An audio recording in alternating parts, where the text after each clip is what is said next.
This time on Roadkill. Road trips, burnouts, breakage, buddies, and roadkill nights. Let's go! Yeah! Woo!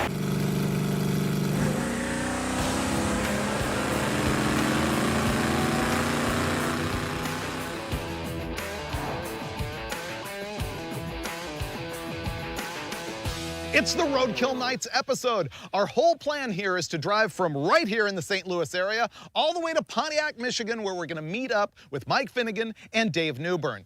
We've got the Wreck Runner, we've got the Pepto-Dismal, we've got Steve Dulcich, and special guest star from the hit Motor Trend Show Faster with Finnegan, Mike Cotton. What's that? Let's pause a second here. You know how I just said this is the Roadkill Nights episode?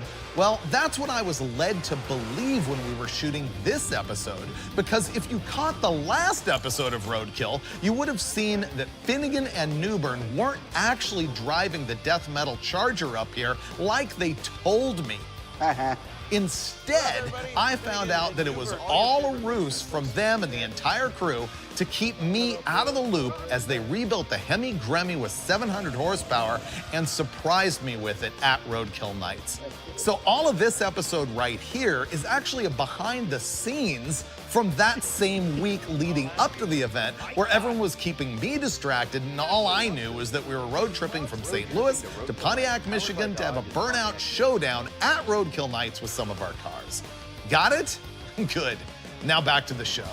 So what we're gonna do here is have Dulcich explain the history of the Wreck Runner. I guess I'm gonna break to you the bad news about the history of the Murata. And then we gotta decide which one of these things we're gonna test drive with who and when to see if they're even gonna make it all the way. They're gonna make it all the way. No, I've got this. Oh, it's a given. Yeah. Yeah, but we still need to drive it around the block because that's a pile that runs on 7 cylinders and this has a charging system that might not work. And who knows what else, right? Yeah, all of that. Yeah. You're gonna drive the Wreck Runner, I'll be passenger, and then all of us are piling into that with you driving.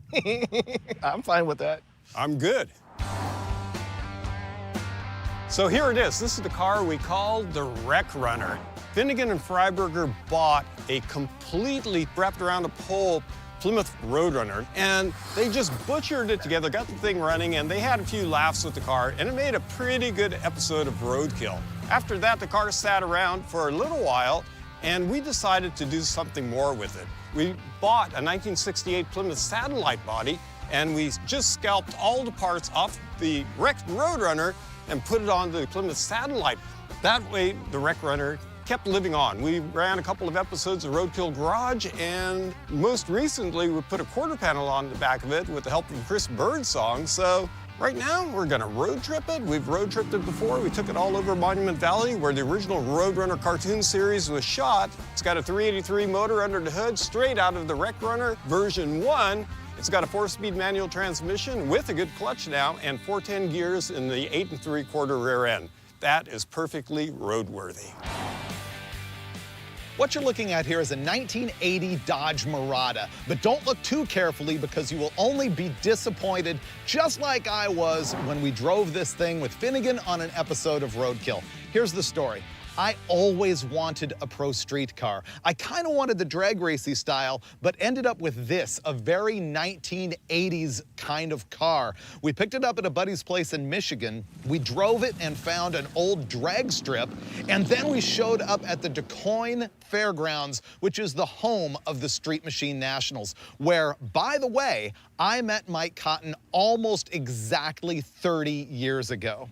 Now, on that road trip with this car, it wasn't all easy. The exhaust fell off. It had a massive fuel leak. We had to fix the charging system at the side of the road.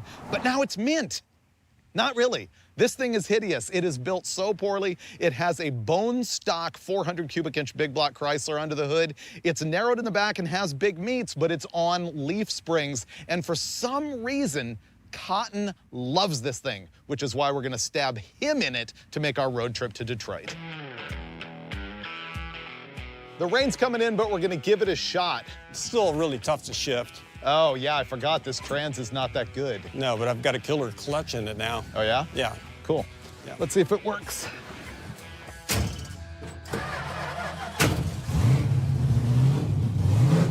Perfect. It's pretty wet. look at it, it's pulling to the right really hard. Pulls to the right gnarly. The worst thing about this car is that it's hard to shift at RPM, so... Yeah.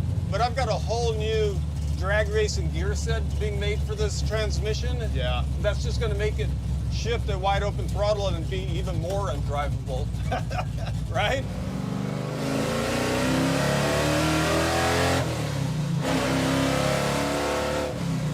It runs good. Yeah, it's not misfiring. The plugs seem fine to me. What do you think? I'm ready to leave. You're ready to leave? Oh yeah, I'd fire this thing up and drive it to Detroit right now. Oh, yeah. All right, let's go get the Murata. Okay.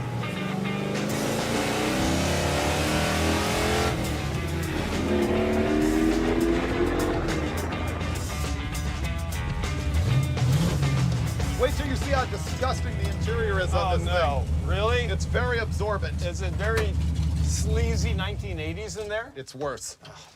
How'd it run? It's perfect. I heard it. Good to go. Well, I think we need to try mine. Yeah, I know. I'm ready. Dulcich, you volunteered for the back seat. I didn't know it smelled like that. Because it's tubbed, the seat has been narrowed, like front to back. Oh, man, this is pretty, not too roomy. I might give you a little room. You want a little room? Okay. I'm more concerned about how I'm going to get out if I have to. You don't have to worry about it, Steve. We're good. This car is meant for us to just enjoy. Ooh, fired right up. Now, this is run on 7 cylinders. It sounds so tough. It's a camshaft. Back in the day, this was cruised on the fairgrounds, and it looked good. This was the pinnacle of the pinnacles back then. I'm sure it had a way better engine at the time. Somebody dumped a smogger turd in here to sell the car. It's all the power you can handle, though, so it's good. Ooh, boy. What are you talking about? Yeah. Get it. I think you're not taking advantage of the RPM capabilities of the short stroke 400 You know, this is a really big bore short stroke motor It's basically a 383 with a bigger bore. with a bigger bore. You can turn this into a 512. 512 without even thinking about it. Really? Yeah, cranking the stroker kit drops right in. You don't have to clearance anything. You don't have to move the oil pickup. You don't have to hire a mechanic. Well, You always got to hire a mechanic. it's cotton. What's that mean?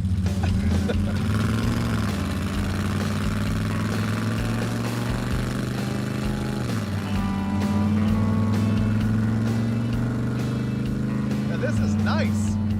I might be riding with you. It is super comfortable even back here. If I didn't have Dulcich back there, I could lay back, man. Yeah.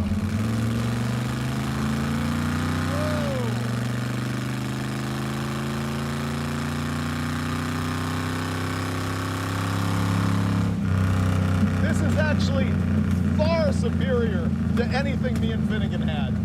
All right, let's go back. I think we're ready to hit it. Let's let it rain tonight and be out of here first thing in the morning. Oh, we made it back safely. I'm kind of thinking this car's pretty good. I like it much better now. So, well, thank you very much. Right as we pulled back to the shop, we were smelling like oil smoke or something, and when we got out, it smelled way nastier than that, and smoke was pouring. It smells like axle. I climbed under the back of it, and I could see the rotor was just scalding hot and smoking. Well, it's pouring off the caliper. Is it brake fluid? What we don't know is if it is an axle seal throwing oil all over it, or if it's the brake pads dragging and create a bunch of smoke. Because you guys drove it 8 million hours and bent it. Wait, I'm just saying, y'all would have lasted. you were driving when it broke.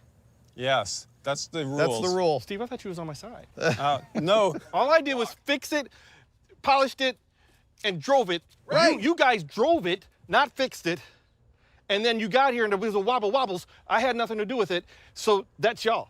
If it's the bearing, that's y'all. He's got a point there, Freiburger. No, he doesn't understand the rule of dudes. You were driving when it broke. Oh, yeah, it is the rule of dudes. Right? Man. Yeah. Come on, baby. Oh, There we go. look at the size of that meat. That's a lot of goop on the inside of the wheel. You know what? You guys never took the vice grip off. There you go. So here's the situation. Back when Finnegan and I had this thing and we wanted to do burnouts, we vice gripped the rear brake line so that we wouldn't have rear brake pressure so that we could spin the rear tires. That vice grip was never removed. And so I'm thinking when he stepped on the brake, some fluid got past it, held the pressure on it, and it smoked the rear brakes. You know what that means? Take the vice grip off and we hit the road. It's fixed at that point. Right. Yeah. Exactly.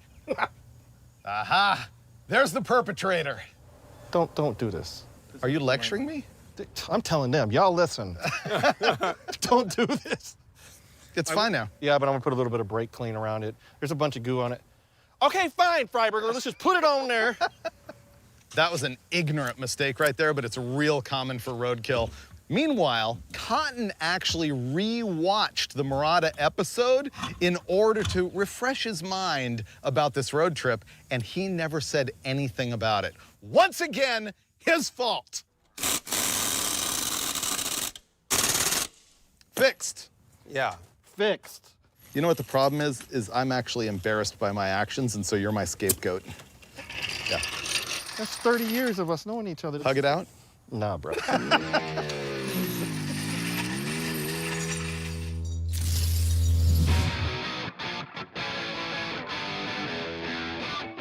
I've got my bubblegum air freshener.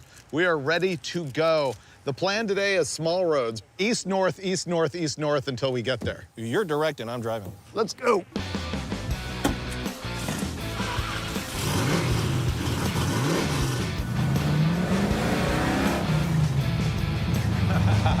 You'll notice I chose to ride in the Murata instead of the Wreck Runner with inconvenient acceleration and bang shifting. And him driving. Right. This is like nice and chill. Oh yeah. So do I have to like jump out of this at any time? No, I can drive the whole time, right? Yeah, it's good. Good idea. Good. Once we get out of town, let it rip. Not used to convoying it like this.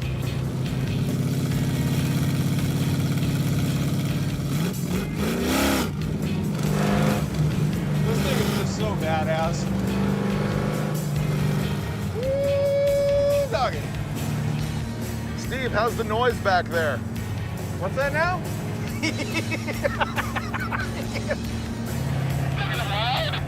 It's hard to hear in this car. I'm feeling good because I've got the faster car.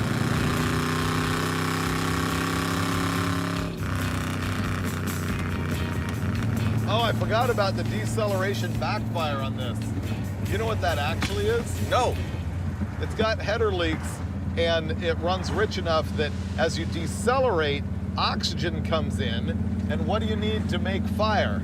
You need a fuel source and oxygen. You're adding oxygen to the fuel, and it's already got some heat in it, in the mufflers, and it boom, boom, boom, Really? boom, boom. Yeah. I wonder if this is as fast as he can go. I don't want to be a menace to myself or others.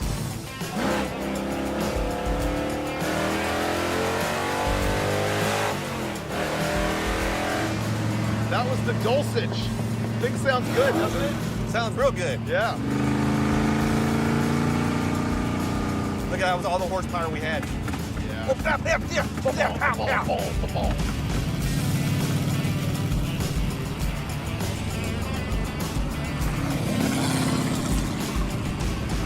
So Cotton, you know how when you're on a flight and on the first leg you're like in first class, and then you change planes and get the puddle jumper where you gotta like crank the running gear down for the pilot?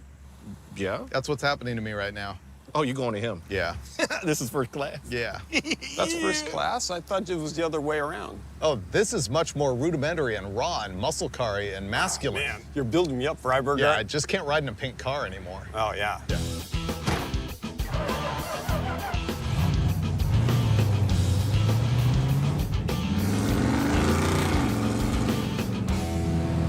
I don't know what I was thinking as I began to feel that the Murata was superior. I now realize that's completely incorrect. That's insane. Yeah, this thing is pretty macho, if I do say so myself. It's radically better. Plus, we assembled it by hand, every nut and bolt. I know. Yeah, I remember at the very beginning where Dulcich and I road tripped this car. This car explains to me why muscle cars were so popular to begin with. It's just stupid fun, especially with the stick. Thanks for everything to do with the Wreck Runner. Oh, yeah. Roxanne, you don't have to put on the red light.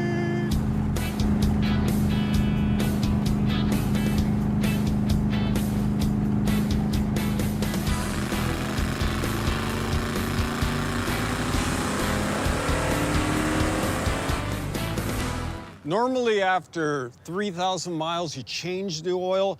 How far have we gone, Freiburger? 93 miles.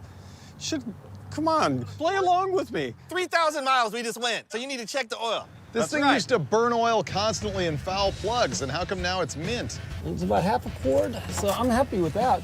I guess what's gonna happen now is I'm gonna drive this garbage, and those guys are gonna go into the lap of luxury. See if I can make this thing run. And I got the fan on. You guys running? Hey, don't be killing my stuff now. Oh, no. This is the first time I've driven this thing in a long time. I actually need to move the seat up because Steve's so tall. Man, this thing just drives itself. It's right. Dude, it's a nice piece. The more I drive it, the more I like it.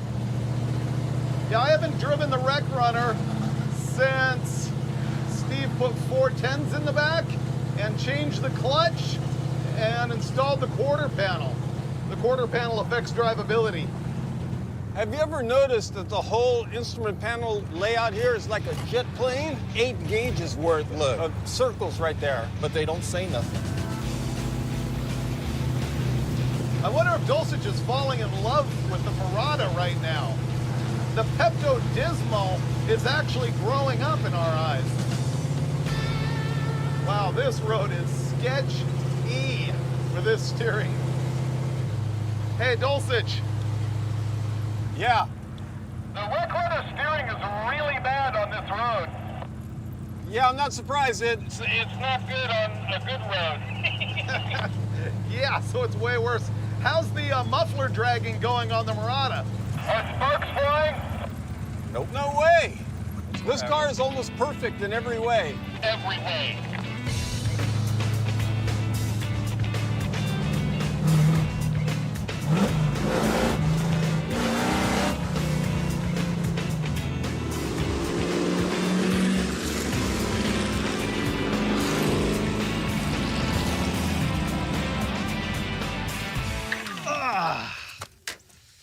Oh, that's a little wearing. I have a new name for the Wreck Runner. Lay it on me. Toxic masculinity. Oh, I thought man, you'd like it. I love that. Yeah. Yeah. I want to drive this. Yeah, you're going to. I'm fine with it. So I get to drive this? Don't wreck You're going it. to have to ride with him. Yeah, that's fine. Cotton, just hop in there and show him how to drive the car. That's right. I'm going to hop in there and show you how to drive the car. Let's go. Don't wreck my car. Your car? I bought this. Yes, you did, but I'm taking it away. Let's go! Woo!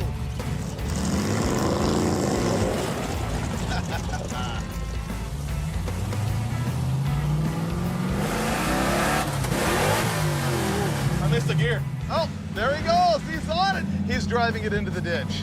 All right, Cotton. This thing's got some gear in it, man. 3,000 RPM. It's not going that fast. Hey, Cotton. What is it? Will you improve this vehicle? Will it become the cotton candy? What did he say? He said it's no longer the Pepto-Dismal, it's cotton candy. Yeah. How do you like it so far? I love it, dude. Yeah? I like muscle cars like big time like this. Did you know that the Plymouth Roadrunner came out in 1968? And in 1969, it was the Motor Trend Car of the Year. I guess Motor Trend had noticed how it had established like this special niche for the big engine, low buck, fun, young car. Of course, the GTO did that in 1964, but the Roadrunner just took over the reins in 68 and 69.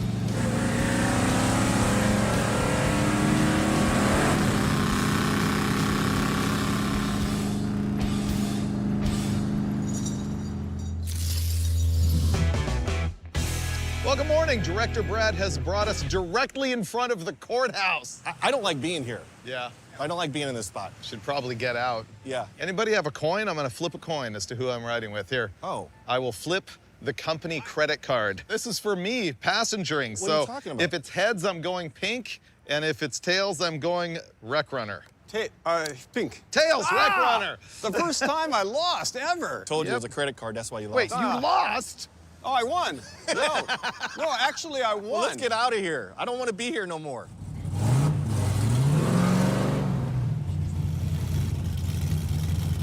So we're headed to Bloomington, Indiana. Okay. How many miles is that? 364. We need to drive about 160 miles today.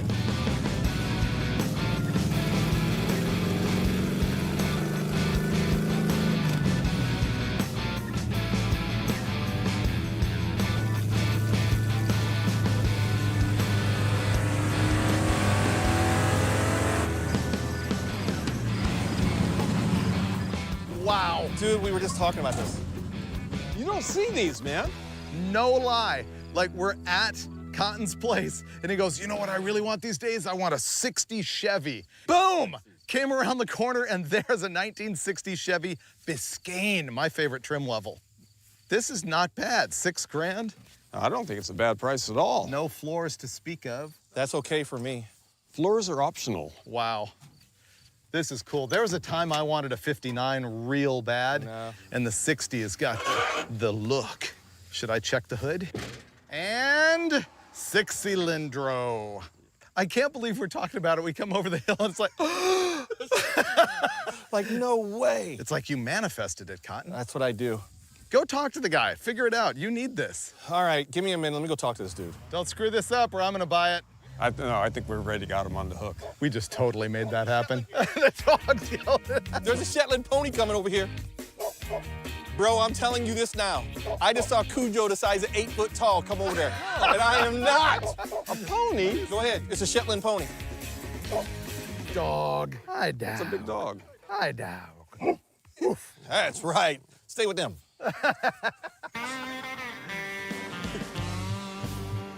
And then look at this. It turns out that the guy who was selling the Biscayne is Nick from Johnny Apple's Speed. Here somewhere in Indiana, I don't really know where. So Cotton's over there trying to strike a deal on that thing because at this point, let's be honest, he has no choice but to buy it. Meanwhile, we're camping out here. Look at this, like, resort. I know, it's like a perfect camping area. And you know what else? What? He said it's cool to do donuts. Donuts, unbelievably. I guess we'll do that in the morning.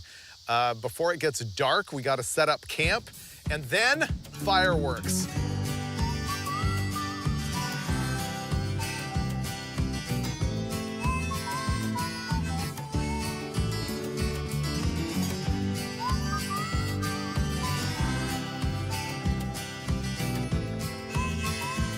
And now the show begins. Whoa! Boom!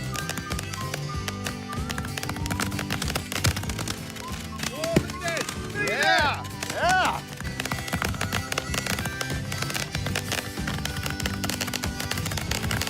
Boom!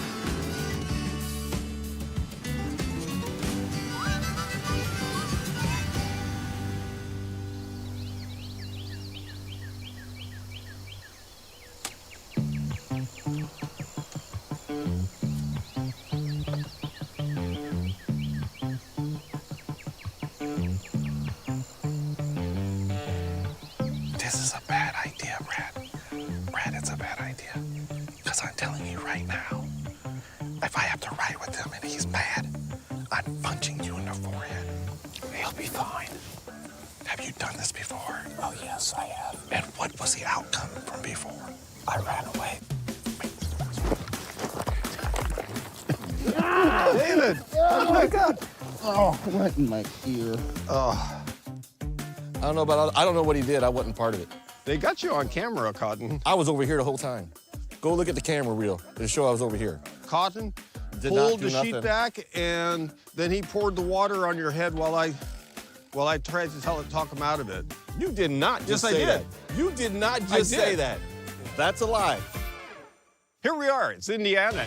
And the next thing you're gonna see is the wreck runner doing donuts with permission of the owner.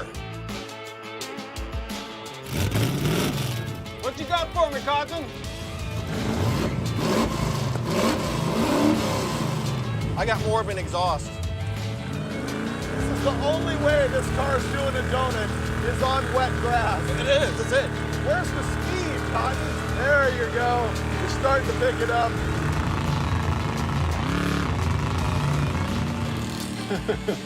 Cotton's mowing the lawn.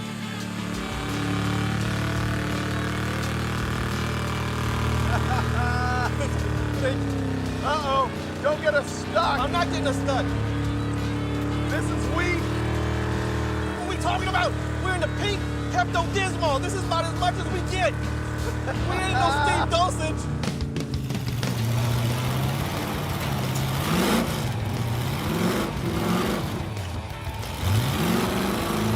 It's slippery.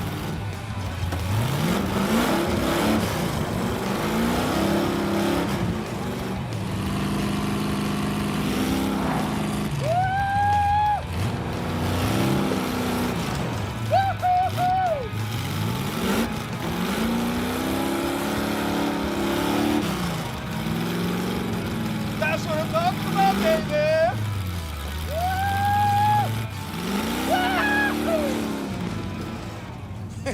That was fun. All right, that was fun. We're out of here. Yeah. Look at that thing of beauty. It's mine. I got to do one thing before anybody else does anything to try to get it. This looks like such a setup with this car and everything. It completely was not. We came over that hill, saw the 60 Biscayne. Cotton had already told me he wanted one. It's just amazing. It's mine now. Here we go. Bye, car. See you soon.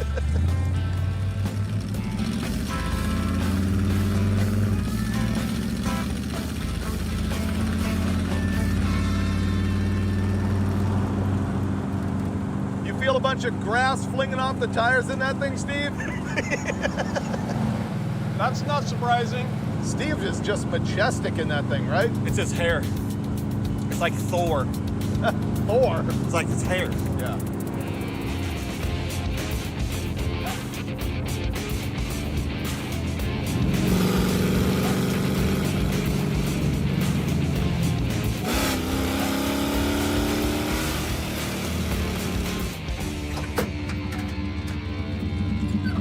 It's not good, Dulcich.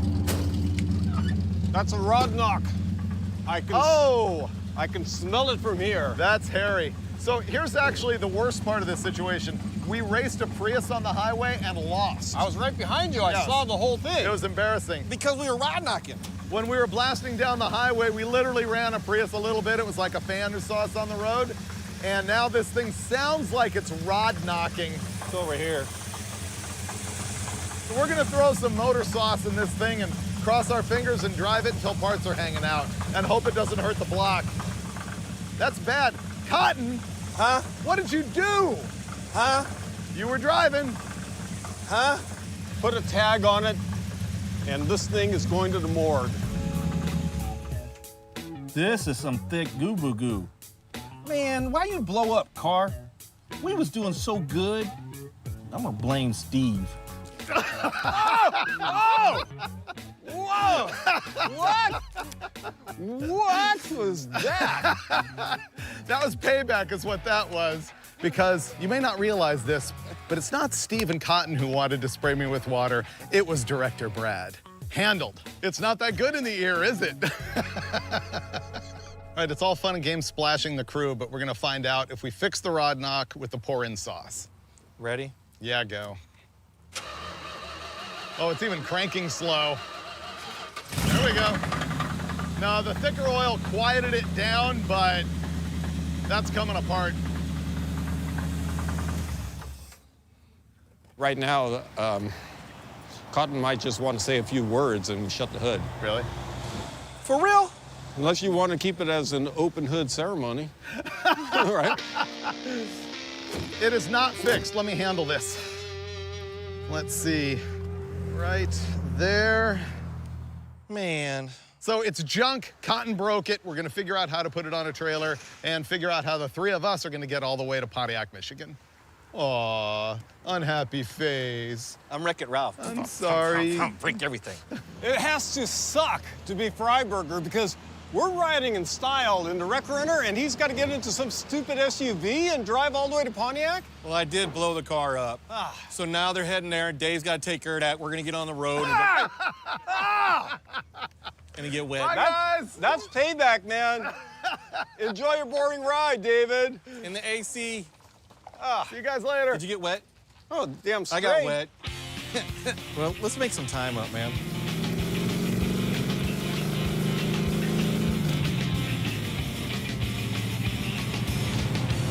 know what I'm gonna do, brother? I don't know what you're gonna do, brother. Man, you know, Let's go. Let's go.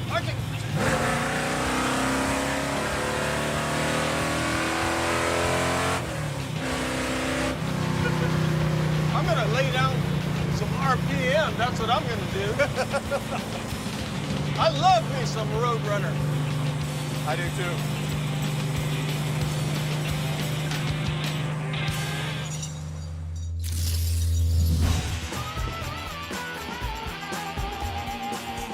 This is going to be a wild end to a crazy week, but first we need to catch you up. When you last saw Dulcich and Cotton, I guess I had sprayed Steve in the face with water. That's a story I need to tell you. And I had to trailer the Murata here because it's broken, so you're not going to see it again. We rod knocked the Murata really bad. And then they actually made it here in the Wreck Runner. How about you? Oh, I had a hell of a week. We saw abandoned airports. We might have taken your Gremlin on the back of a ramp truck down a quarter-mile pass. And then we got here and gave you your car back. Yeah, which I'm still mind blown by. I keep stacking up new levels of surprise in the fact that all you guys, all you crew, the whole company like made all that surprise happen with the Gremlin. You can see that in the prior episode of Roadkill. But now, massive burnout fest with all our friends. We've got all of these cars. We've got Dulcich, Cotton, Newbern, and special guest stars from Hot Rod Garage, Lucky and Alex. Yeah, because Roadkill, getting you here under the guise of massive burnouts was solely to just give you your car back, so. But the scam is gonna turn into good burnouts right now. Oh yeah, let's be super judgy. Let's just send them out in cars that they haven't driven in a long time or never. Yeah. And then judge them on their performance. I can do that. All right. It's early morning here on the Dodge Thrill Ride skid pad at Roadkill Nights. First up for the Roadkill violence, Steve Dulcich and the Wreck Runner. Boom! If he doesn't get lost, I'll be surprised.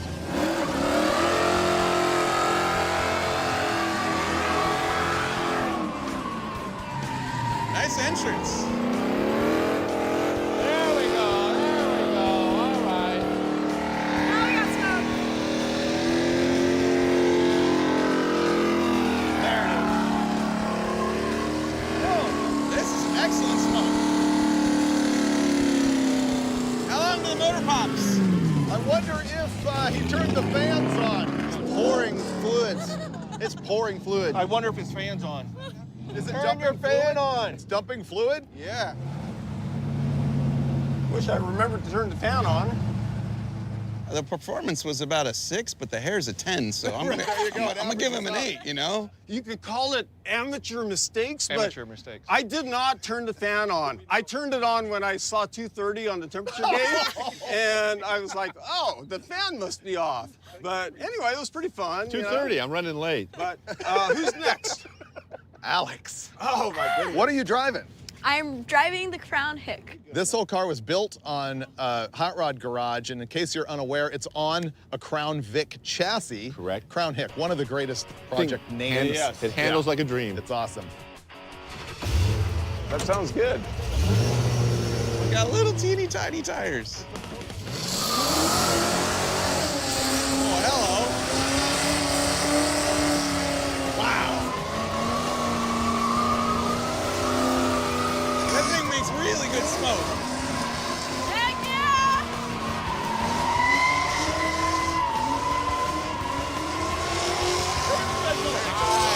There we go. There you go. See, the reason for this is she did not build this truck, and they're not her tires. Wow! Can't see anything! I feel threatened.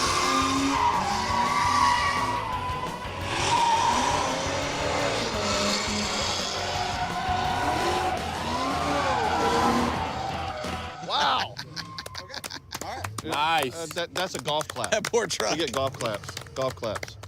That was a win. Got it. That was fun. Nice work. Thanks. That Thank you. was really, Thank you. really solid. My theory was you didn't build it and they weren't your tires. I like the way you think. Yes. Really good smoke. Yeah, okay, what I'm really looking forward to is these guys in the vet cart. Yes. Yeah. Just keep in mind, Cotton's already rod knocked a vehicle. Yeah. That's why he's out of control of the pedals. That's at the papa. Isn't the general rule that if you're driving when the car brakes, it's your fault, right? Yeah.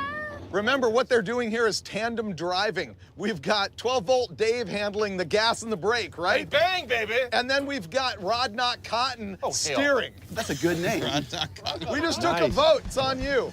Run on Cotton.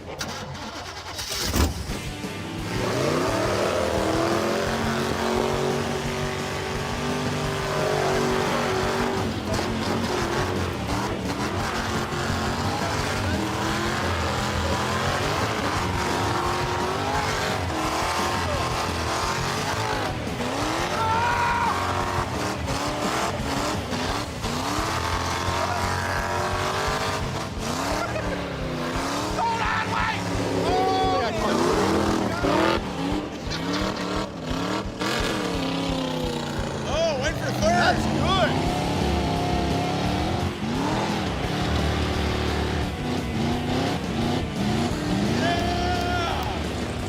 That's a good car.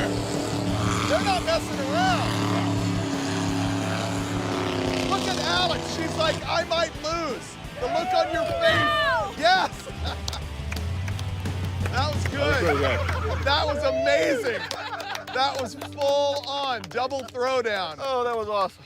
So let's take a vote amongst ourselves. Alex or these guys? They got that one. I liked it. That's a new math. That's been the best performance yet. Hands yeah. down, not even That was close. good. Hands down, I admit it. That was good. But Lucky's gonna do better in the El Camino with the diesel in it. So this is a 70 El Camino with a Cummins in it? Cummins 12 valve, yeah, and a gear star. Yeah. I'm pretty sure the adapter plate costs more than the car. Okay. So.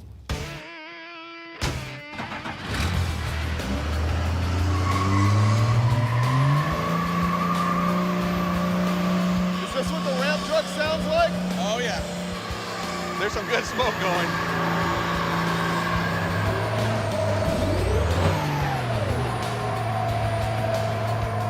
Oh, it's pouring fuel. That's why it's spinning better. This is good. I give this credit. Oh! Did it blow off a discharge tube? Sound like it lost boost. Oh, it's blowing smoke, Oh. yeah. We're thinking turbo discharge tube popped off the thing. What did you What do? was that popping sound? Probably discharge tube. Pretty sure the tire blew. Nah. Tire blew. Woo! Okay, so what do we got? We got you guys, It's right? down to you and me. Oh. Yeah. It's on you. This isn't good. Even if I win, I lose because you're in the car. It's your car. Oh, that's a worst case scenario for you because I'm gonna be panicking the whole time and you're gonna be, ha ha! It's a really loud car. I might not even hear you. Oh, he's going straight for the Rockford.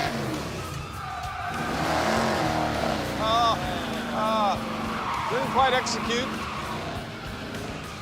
He's only getting warmed up here. Nice. He's got speed. I'll give him that. Nice. Whoa. What? 10 pounds of oil pressure. Oh. There's a pause here. Yeah, he's got to restart. So that's This is like. yeah. He's drifting it. He learned how to do it, now he's drifting. Where's the smoke?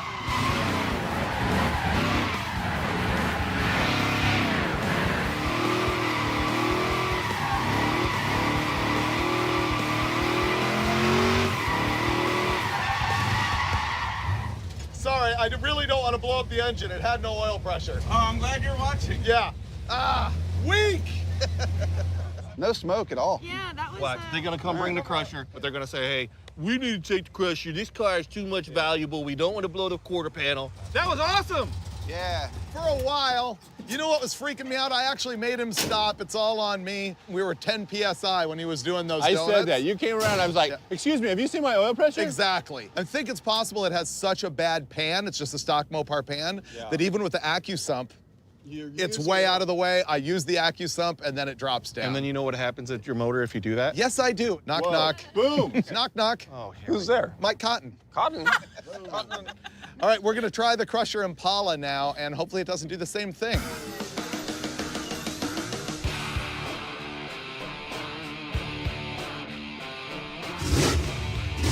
Oh, that sounds like a winning automobile right there. It is loud.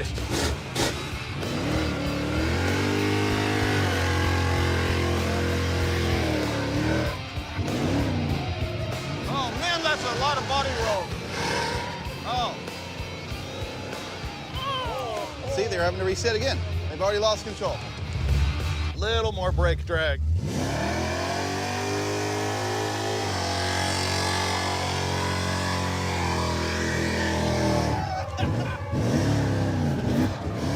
Making more noise than smoke.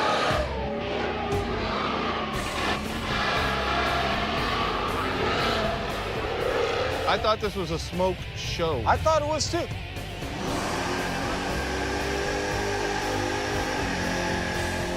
That's a lot better.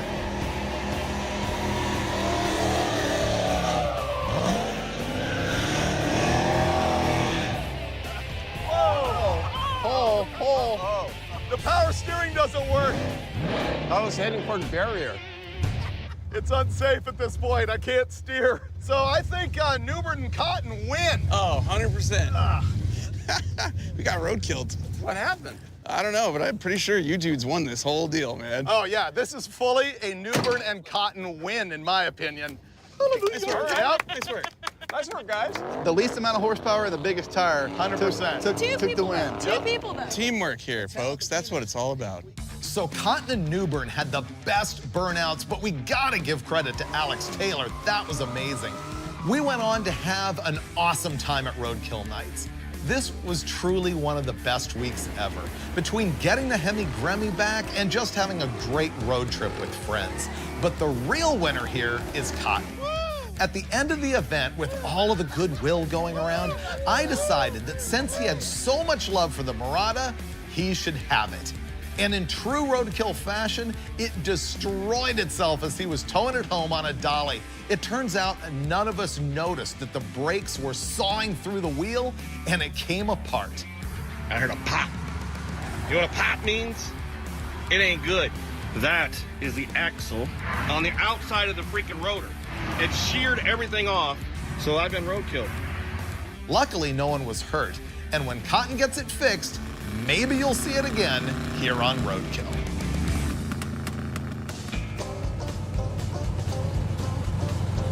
There's a fireworks store. I guarantee Director Brad is about to call and say, can we stop there? Oh, he's further behind us than I thought, but wait for it.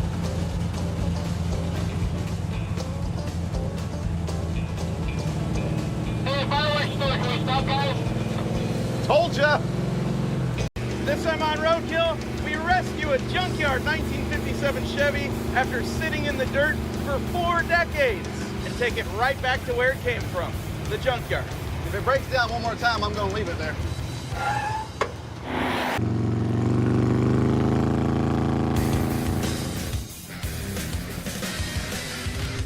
Right about now, we are in beautiful but sweaty Kaufman, Texas, home of Flying Sparks Garage. And we are here because 5-acre, 12-volt, and now Tri-5 Dave has bought another 57 Chevrolet. I think this makes 7 for him that neither run nor drive. We got it in Big Springs, Texas last summer during a road trip. It's missing everything, so he shipped it here to Flying Sparks Garage. And back there, we are going to see the car really for the first time, because when he bought it, it was nighttime, it was in the dark. And so over the next 2 or 3 days with our friends Aaron and Emily, we're going to get it running roadkill style, get on the road and go back to where we got the car from so we can get all of the junk that's missing from that 57 Chevy.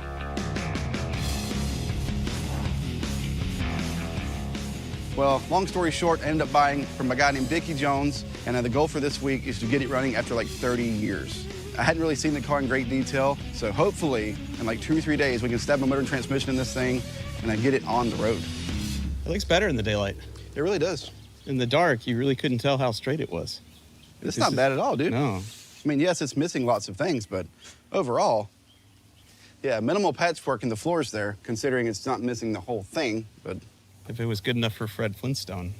So last I heard, Dickie said he went through the whole chassis and put new ball joints and bushings and everything on it, so hopefully there's, you know, not a lot to do down there.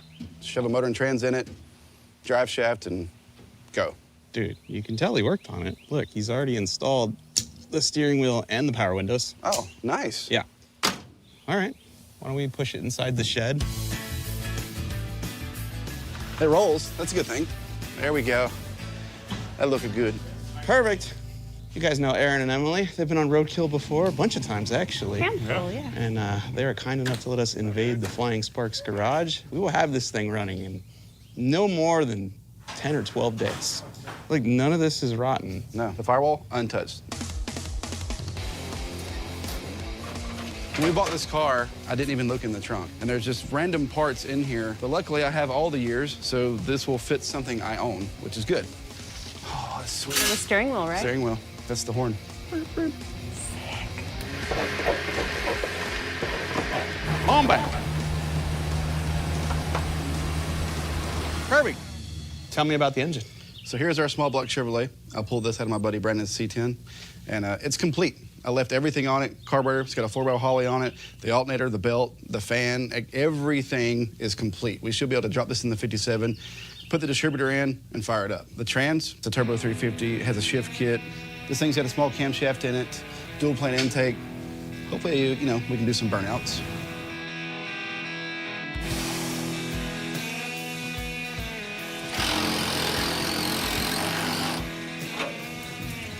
Nice thing about working on a car from Texas that's unfinished is the parts virtually fall off the car themselves. Yes. It's like quick release. It's not all stuck together with rust. Let me just save your life here.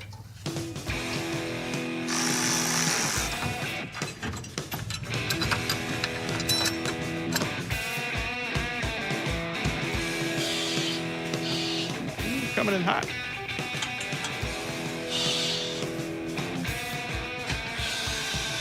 No. All right, I need 2 3/8 bolts.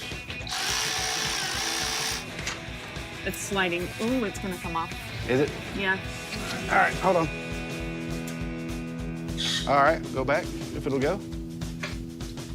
It's up against something. Ooh, okay, yeah, I like it, come on. Here we go.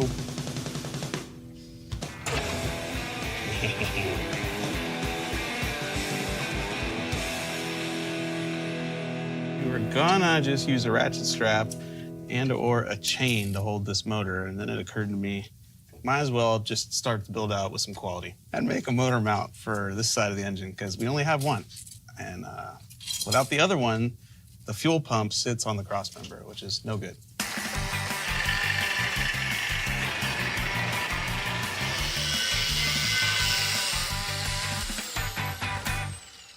That's our engine mount. It's cosmetic, but it makes me feel better. So I pulled the valve cover off, just a quick way of, you know, letting you know that you're on top dead center. I got the timing mark ready down here, and both these valves are closed. So I know I'm on the compression stroke. So now I can put the distributor in. Hopefully it clears, because this firewall is super nice on this car. It's probably the nicest part of the car, so I'm not gonna beat it to clear it in the HEI distributor. Oh, that's close. Will the cap go on? I think it might, dude. We're good. We can put the headers in next, put the carb on. Yeah. It is a bone stock HEI distributor, electronic ignition, 1 wire. It'll run.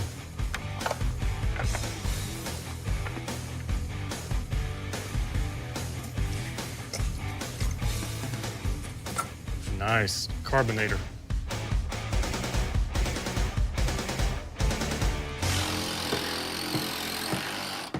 Man, we are rolling. Motor and trans are in. The guys are wiring right now, putting gauges in. I'm about to install a fuse panel. It's by Auto Rod Controls. This is race car stuff. It is a relay and fuse panel all in one with this trick switch panel, which is backlit even when the car is turned on. I think that should be adequate. for Roadkill. Relay 1 will be ignition, relay 2 will be starter solenoid. 3 and 4, headlights. Man, we are making some serious progress. The engine is bolted in permanently. We've got new plugs in it, the distributor's in it. Emily's got the gauges handled, the fuse panel mounted inside. We've started wiring the car. One hiccup so far, the master cylinder that I ordered is not correct. It's for a power booster, and this doesn't have power brakes. So we've got to find that. Maybe that one will just start working. The cap will not come off, but I'm going to fix it with fire. I don't know, we'll see.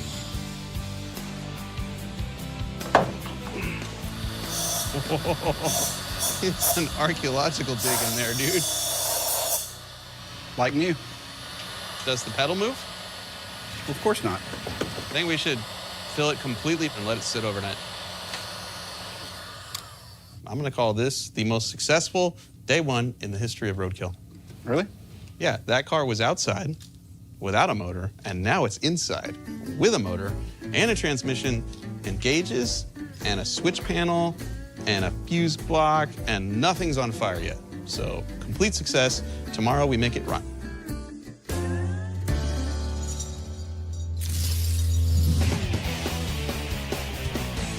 It is day 2, and man, we got a lot done on day 1. The brakes are questionable. I put some fluid in the master cylinder last night to hopefully see if it would gravity feed out, but nothing happened. So a local parts store says they can have one by lunchtime today. We got to get it on the lift and measure for the draft shaft next, but I mean, it's looking pretty good.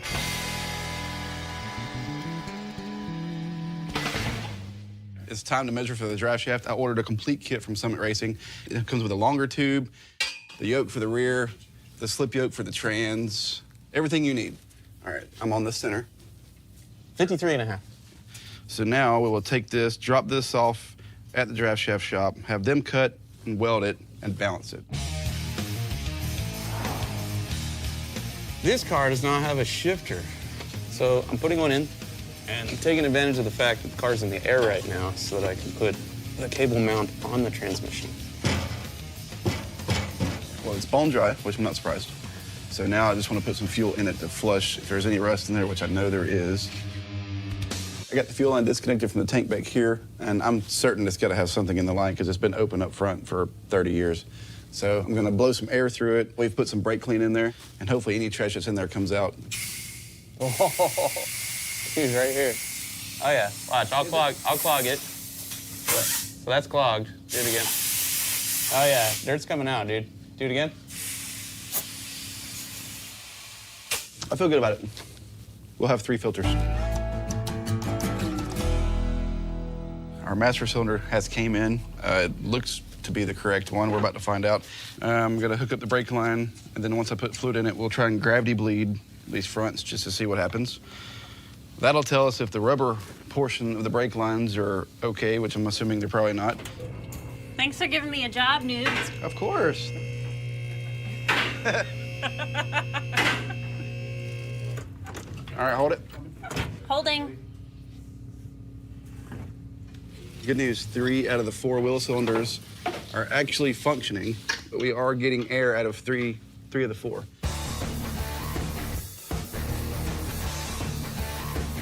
Look what I got. Headers. That's right. I can't say what they are, but just say tubes of the night.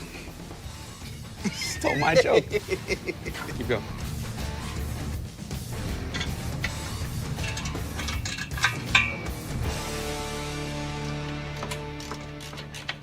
Feel good about it. That's a lot of poop. Whoa, it's not fresh. So we went to the parts store to search for a brake line, and they had the rear. It looks very similar to the front, so I'm going to try and put it on the front. There you go. The rear brake line on the front. Works perfect. Pump, pump, pump it up. Pump it up. All right, hold it. Oh! Dang. All right, good sign. All right, pump it up. How's it feel? Feels like it would stop a car. We're officially done with the brakes. All 4 corners are working right now, today. We'll check back tomorrow. Where are we at? It looks like it wants to run. Brakes are functional, headers are on, the wiring's done, fuel line is done. Only thing that's left is the throttle pedal. Why not make that factory connection point connect to our Holley carburetor with the only thing I have laying around, which is brake line? I love it. Hey, Em, why don't you try that gas pedal for us? Does it work? Oh, yeah. It works great. It's wide open. It's wide open. Perfect.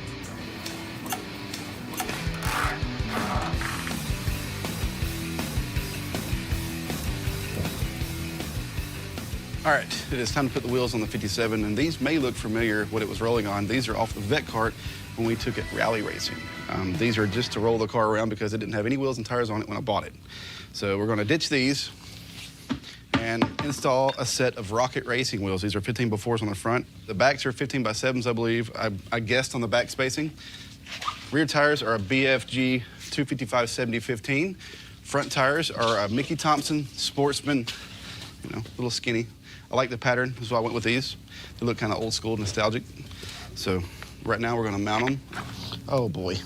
Don't worry. Oh God. Don't worry. That's one. Oh yeah. All right, so having trouble seating the tire on the bead of the rim, and we're gonna use the old trick, starting fluid, spray some in there, running up the sidewall. Aaron's gonna light it. Hopefully it explodes and seals and all is well. You know, it could go bad. That's why we're outside.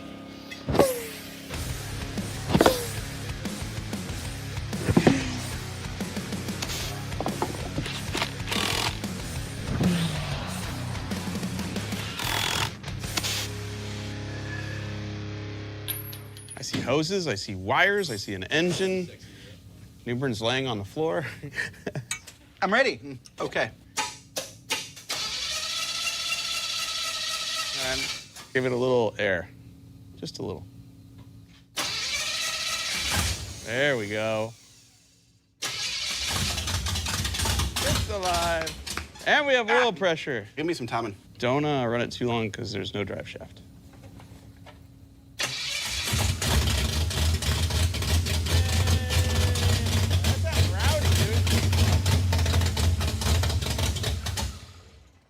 That pickup might be clogged. Like, it probably worked for a little bit, and then it sucked whatever trash or the sock up in there, and now we're getting no fuel. So it's, let's call it a successful day. All right, let it be known that on day 2, Flying Sparks Garage and the Roadkill crew have made this car run again. And on day 3, it's gonna move out of here. Absolutely. Guaranteed. That 307 sounds rowdy. It does. Let's go drink.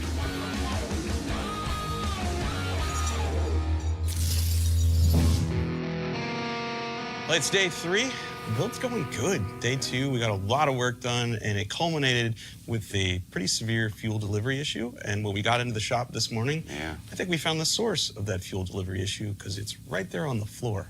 We're guessing that the factory hardline somewhere between here and there has got a hole in it, which is why this thing didn't want to draw fuel out of the tank. So today we began with putting the car up in the air, cleaning the fuel leak up, and opening the doors, letting all the air conditioning out of the shop so that we don't suffocate.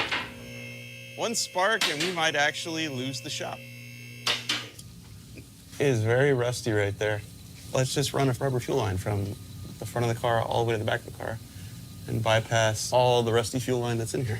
Perfect. This is the wrong way to do this. You don't want to run this much rubber line from front to back in your automobile, but in the roadkill world, it is the most efficient way. New fuel line's in. We're gonna try to fire it again because we really never heard it run great.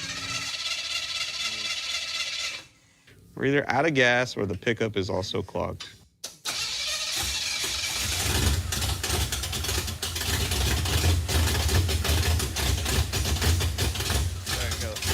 It's not picking up any fuel. So either there's nothing left in the tank because it leaked out on the floor, or maybe the sock at the bottom of the pickup is just clogged or something. The tank's probably full of rust anyway. Probably full of rust. I mean, the fuel line was rusted out, so.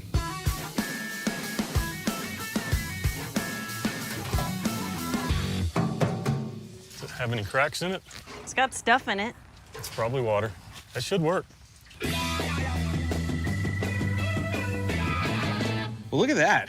While Newbern and I were out at the hardware store getting metal to patch the floors and bolts to make sure the doors don't fall off, Emily and Aaron found the perfect fuel cell for this car. I believe it looks like it's numbers matching and has virtually the same patina as the body of our hot rod. That's right. Yeah, I almost washed it, but then I remembered who it was for, and I was don't like, do that. no, Don't do that. It can't be clean.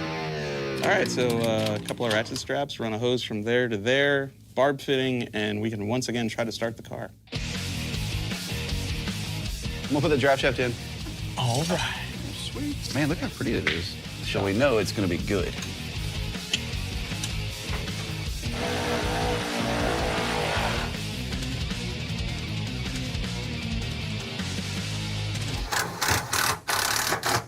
Boom. All right, so Aaron and I are putting the front bumper on. I had to borrow Aaron's off of his car. And then once we get this part done, we can put the grill in it. So what's left? You got the floor pans done, seat, shifter, steering. The factory steering shaft on a Tri-5 is all one piece. And it's got a column that slides around it with bearings to support it. Well, I'm missing half of it. So what we're gonna do is gonna cut the shaft down here, install like an aftermarket deal, not where it's supposed to be, but we're just gonna make it work. You know, it'll get us to Big Spring, Texas. Get that off me. Oh, sorry. You get that Satan stick out of my face. I hope we don't need any of the wires that are in behind this dash, because I'm bumping into all of them. It looks rad. The seat's in, steering's done, brakes are done. I just got like a little B&M shifter, little 3-speed deal. It's gonna mount right there in the floor. It's cool looking. It fits kind of the era of the 60s and 70s hot rods. We're gonna cut a hole in the floor. Are those bolts long enough? Yes. Yeah. Dudes, we've done so much work in the last 3 days. I'm fired up. It will go through the gears and has fuel pressure and sounds decent. I say we just mosey on out there. See what happens. With you. Let's do it.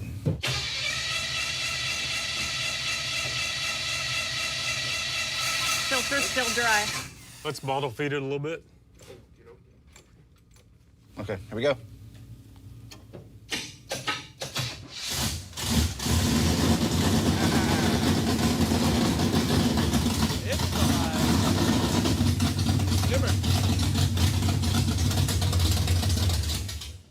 There's still no fuel.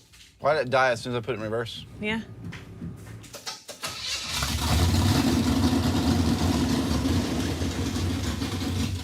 It's probably the brakes, just being so tight.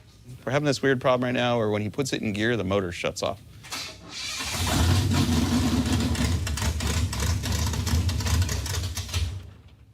I know what it is. We were retarding it, and we thought we were advancing it.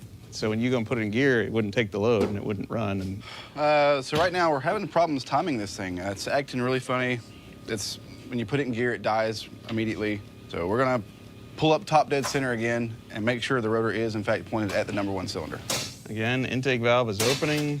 Again, intake valve is closing. The truth is, the old finger in the hole trick is sort of accurate, but not exactly accurate. And we are seriously questioning that we're timing this motor off the mark on the balancer that is actually at top dead center. So what we're gonna do now is shove this coat hanger in the cylinder, put it on top of the piston, and as the engine is rotated and the piston comes all the way up, we're gonna have a visual mark to show us, hey, it's at top dead center, and then we're gonna look at the balancer and go, are we actually pointing the timing light at the correct mark, and is that distributor rotor pointed at the right cylinder? I don't think it is, but we're gonna check that out right now. Okay, hold it. So now the piston's dwelling, and the rotor is pointed way over there. Our timing mark has disappeared, but look, real faint. Right there on the balancer is another timing mark. This is the one we need to be timing off of, and we need to take the distributor out, rotate it, put it back in, point that there, and put the plug wires back on where they need to go, and everything should be good after that. Go past it a little bit. There you go. Holding it down. Just bump. Okay. Okay. So we're trying another carburetor right now. This come off their truck called Garfield. It's off in 65 C20 or C30? 69. C20. The engine came out of a 69 C10, so should make a pretty good combo there now. It's practically numbers matching. That's right. Now it's a race car. That's right.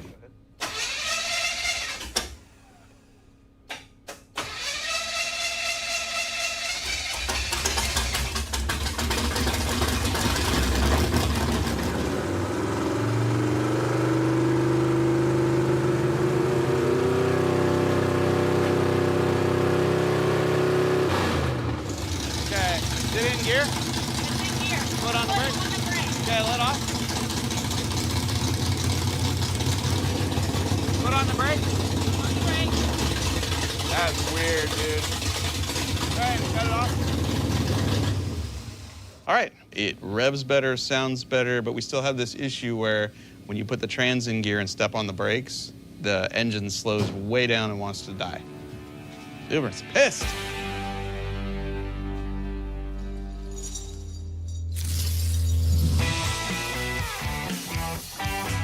It is day 4 of the build. We technically should be on the road and we're not, and that's because we now need to pull our transmission out and replace the converter that we think might be a problem. The converter seems to be constantly coupled to the engine, so you drop the trans in drive and the engine stalls. So first things first, drive shaft out, trans down, change the converter. That solves the problem. Put the windshield in, hit the road. Keep going. One more. Have to lower it down. Going down with it. Keep on coming. Okay. Making a beautiful mess. Yes. Oh, wow. Yeah. Mm-hmm. Oh, boy. Oh, wow. Oh, boy. Oh, boy. This wall is... Oh, boy. Okay. Just pull the trans back so I can flatten this thing out. Thank you. People at home are just watching this show, just shaking their heads. While we have the converter out, I went ahead and got a new TCI flex plate to put in here. And once we get this in here, I'll check the engagement from the starter and make sure that's good, because it was like a 50-50 chance whether this thing would turn over or not. So we're going to fix it right now. This is our old torque converter. This was in that turbo 350 behind a 406, and I don't know what stall speed it is. This is a new one from B&M. It's a 3200 stall. It should work in theory, but we're about to find out. There you go. She's in. Like that.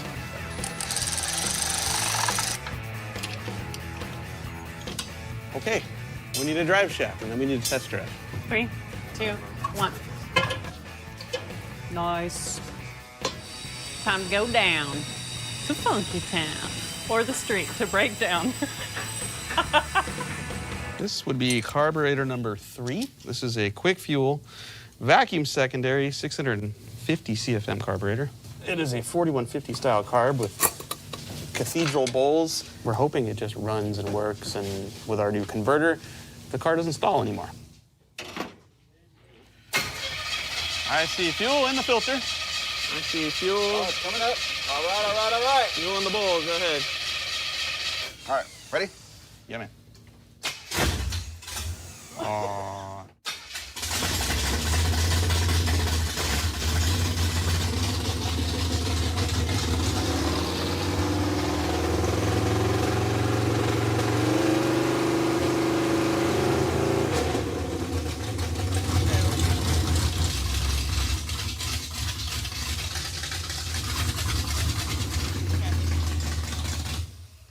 It is fixed, dude. It's freaking fixed. It sounds pretty good, too. Let's roll.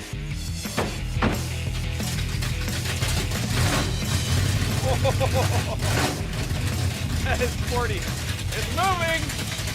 It's moving.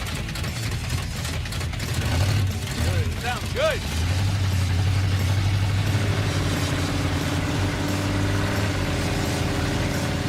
Second gear. All right, our brakes are leaking, and it's probably the 30 or 40-year-old wheel cylinders for the drum brakes that need replacing.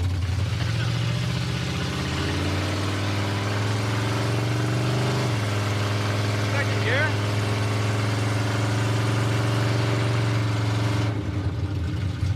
That's no third gear. We got 2 gears. Hey, pull over here. Check the fluid level. Okay. Well, our first test drive went really good. As long as you have zero interest in a transmission that'll shift into third gear or brakes that fully function. It's maybe a half a quart low. I don't think that's enough to stop it from shifting. The trans not going into third gear is an issue because we're not driving on the highway with it like that. Well, let's go back to Emily and Aaron's because the brakes need fixing too. Not a bad test drive for 40 years sitting in the dirt.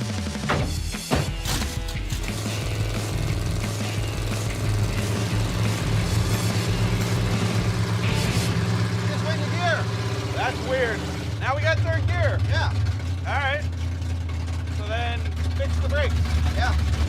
One less problem.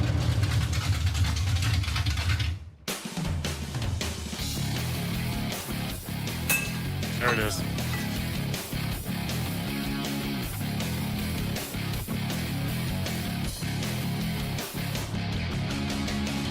So we're trying to get out of here, and it's kind of late at night. The car is so damn loud, we cannot hear each other at all. So I'm gonna add some pipe here. We're gonna try and hang some mufflers under here at least so we can have some decent conversation while we're driving. So we just spent all night crafting an exhaust system from dryer ducting, hose clamps, and an aluminized exhaust tubing, and 2 mufflers off of an Australian Holden Monaro. Let's see how it sounds. Oh, much better. Much better.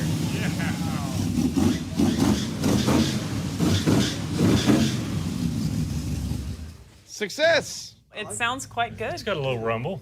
Yeah, it's been a long day. Tomorrow, we road trip. Let's go. It's way quieter. It sounds good. Yeah? Nice work, everybody. It is day 5 after our long night of building a makeshift exhaust. I believe it's finally time to go, and I expect 0 issues for the rest of this trip. Nothing. We're good. Let's go to Dickie's. Let's go. All right, I have a seat belt. I got a ratchet strap holding the battery, a ratchet strap holding the fuel cell, coat hangers holding up the exhaust, a motor we don't know anything about. Let's drive 350 miles. And here we go. Getting on the highway for the first time in 40 years. I don't want to fall out.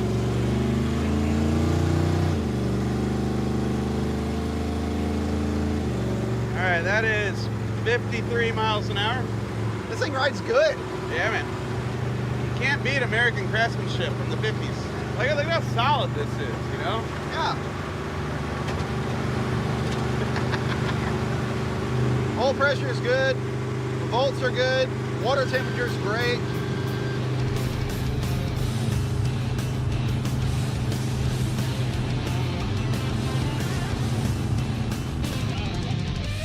So we're driving down the road, and it just starts running really bad. It won't take throttle. Feels like it's starving for fuel. And I just looked at the fuel filter, and there's definitely trash inside of it. So maybe it's as simple as putting a new filter in it, and we keep on trucking. I tell you, today it's Newbern's birthday. Happy birthday. The big 26. She's completely restored now. Oh, man. Let's go for a ride. It was dirty. Yeah.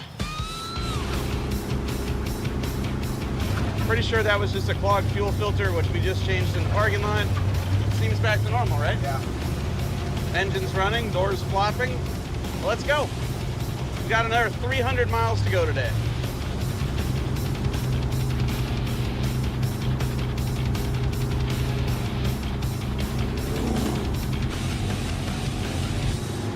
Fuel filter? Let's see, at that rate, we'll need a fuel filter about every 40 miles. Yeah, shady spot. Guess it wasn't the filter. So what I have noticed is when it goes under a load, it's when it starts to spit and pop. So if I had to guess, it's probably the coil. Yep, or the module. Start taking it apart. That's right. I got a lot of experience with these things. So for now, we changed the coil. And if that doesn't work, we will change the module because those tend to fail also, so. That's hot. All our problems about to be solved. Huh.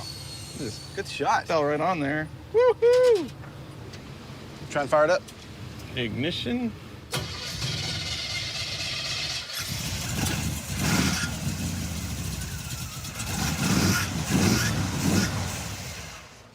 Hold on.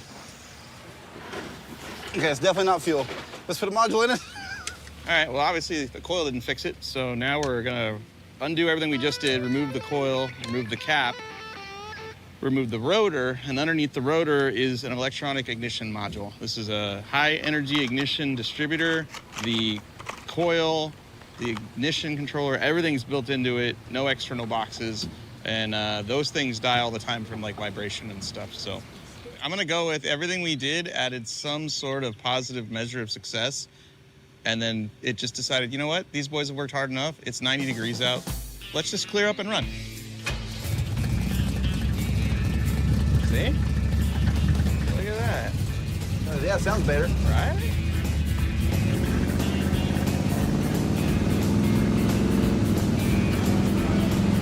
Seems legit now.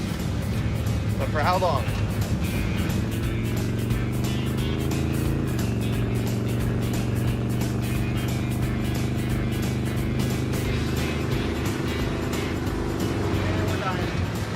We died.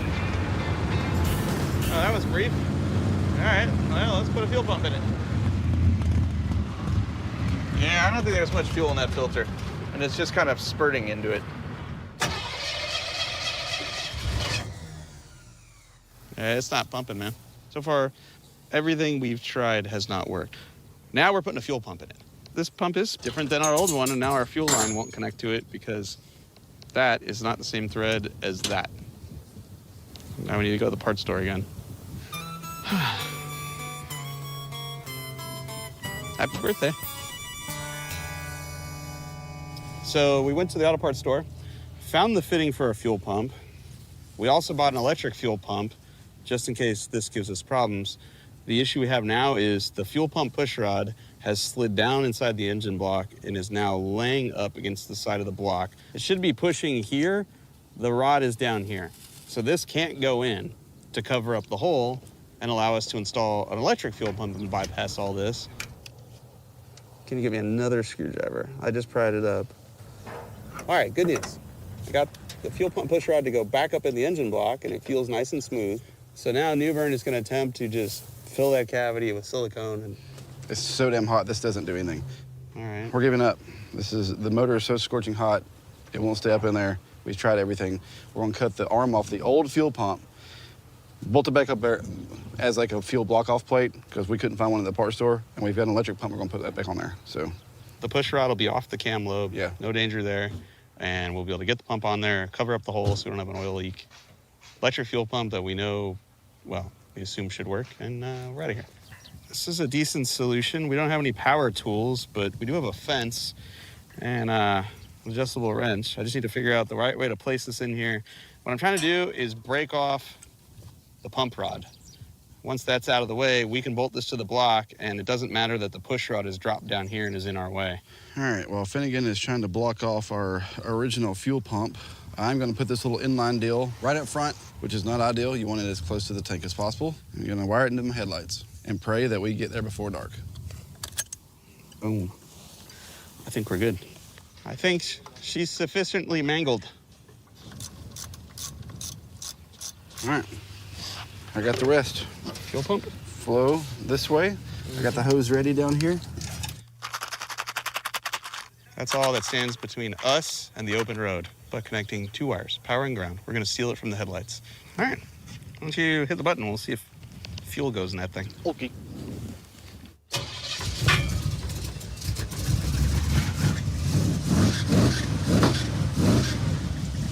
Oh, better. All right, on the road again.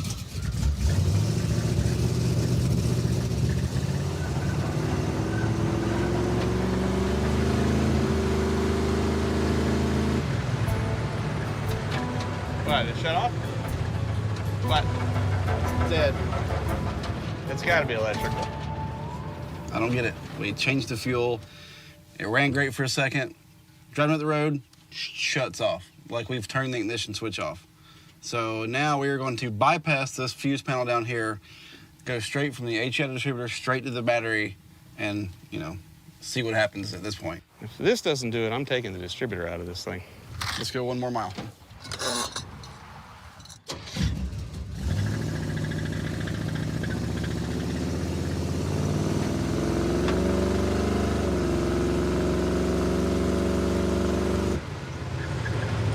All right, let's put the distributor in. All right, let's put the distributor in. Under the bridge, under the bridge. I'm going. Well, our goal of 1 mile might have been a little overly optimistic. We made it about 300 feet. That distributor is probably junk.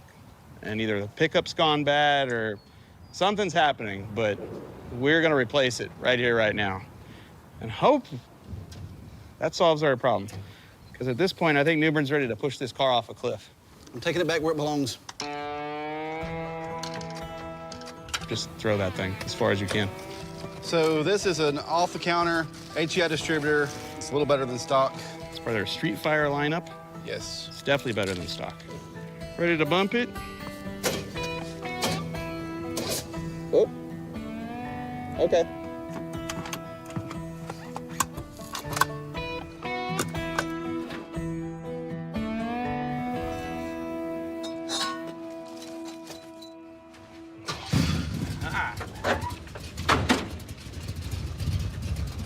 That's the best it's sounded.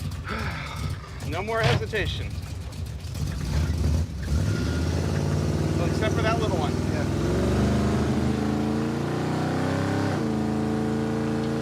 Dude, so much smoother now. Sounds great. Was that you? No, really? You've got to be kidding me. What is wrong with this?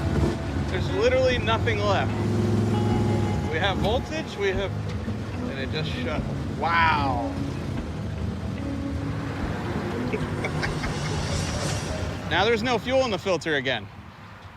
Do we have one problem? Do we have two problems? I have no freaking idea. I'm just trying to get this man to a steak dinner for his birthday, and this car does not want that to happen. Rev it up. It won't take it. I don't think there's any fuel in it. I'm a little confused at this point. So the factory tank in this car had some rust in it. We were having trouble getting fuel to the motor. So we put a used fuel cell that Emily and Aaron had in the trunk of it and ran fuel out of it. Now we think the pickup in that tank is no good, so we're going back to the original tank because the fuel pump was probably the problem the whole time. I think we're gonna be okay. 3 hours later.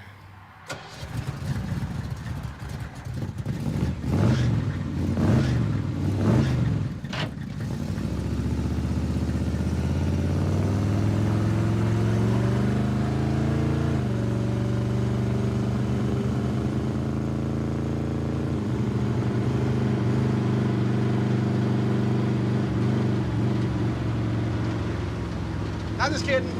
Happy birthday, you son of a...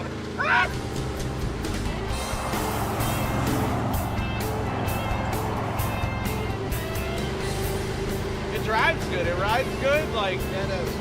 we didn't touch the suspension. We didn't align it. No, Just floats down the road. it does good.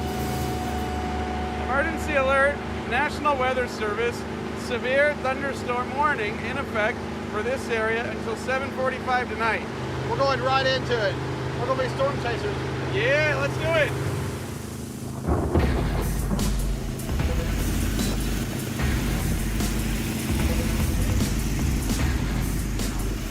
Well, today went about as well as you'd expect, which means it was incredible. We managed to get the car over 200 miles down Texas highways. Of course, broke down a bunch because old car, and we're really not very good at this. But in the end, we did figure out all of our problems. We fixed them, and now we are just 75 or 80 miles away from Dickie's spot, where the car came from and where we intend to go back and pick up more parts to make this a more complete hot rod. We'll do that tomorrow.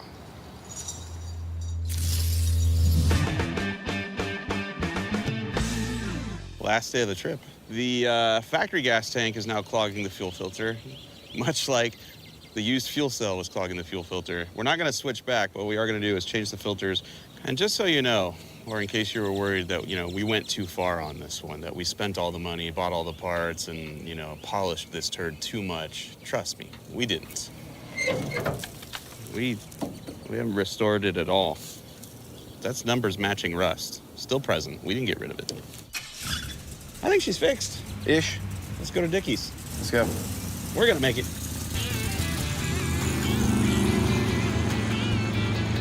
If nothing goes wrong, we should be able to get there without stopping for fuel again.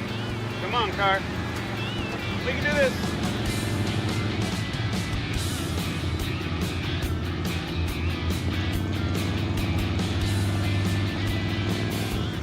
Just think about this.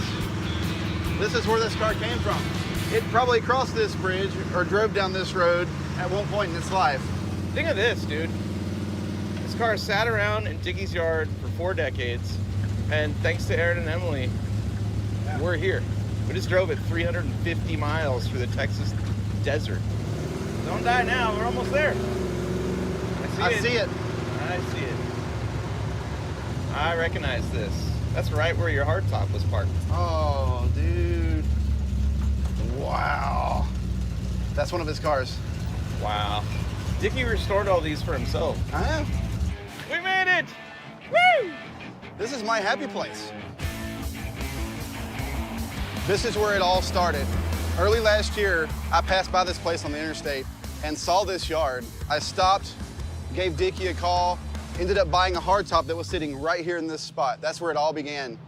And we always kept in touch, and unfortunately, earlier this year, he passed away, and his wife, Linda, gave me the opportunity to come back in here and pick through some more cars to save.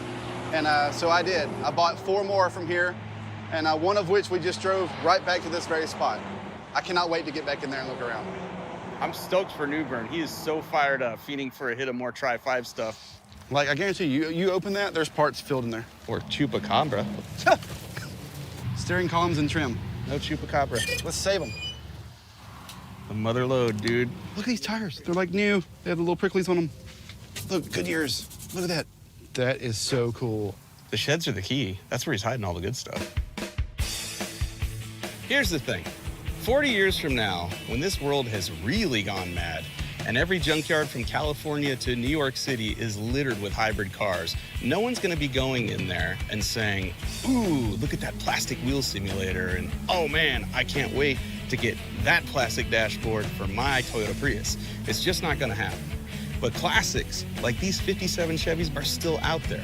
They're in barns and bushes and basements, and the parts to bring these cars back to life are everywhere. You just need your friends, some tools, a little bit of money and some time, and you can restore and revive automotive history, put it on the highway, and that's the kind of recycling that this planet needs. Thanks for watching Roadkill.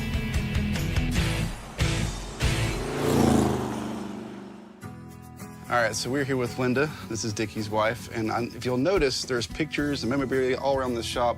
For years, he built out of that garage. Like to give David a little memento for honoring Dickie. My granddaughter, Tabitha, made this for a birthday present, and thank you for honoring him in all the ways you have. That is so awesome, thank you. You're welcome. It's got my receipt for the hardtop I bought in there.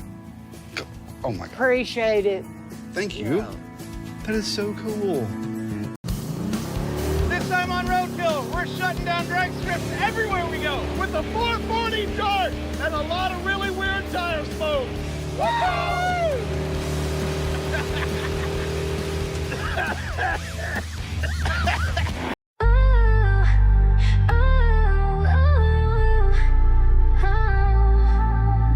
Lights down low, I feel your heat. Heartbeat racing, pulling me deep. Your hands trace fire on my skin. A dangerous game, let's dive in. Whisper my name, make me weak. Every touch, every sigh, I can't breathe. No space, no air,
check us out. We are at the Vice Grip Garage, Rusty Acres in Tennessee. More on that later, but more importantly, you've never seen my 68 440 Dart. I have not, and I like it. I love the hood scoop. It's pretty great. And this is the car, at least I think according to Instagram, that you've virtually restored.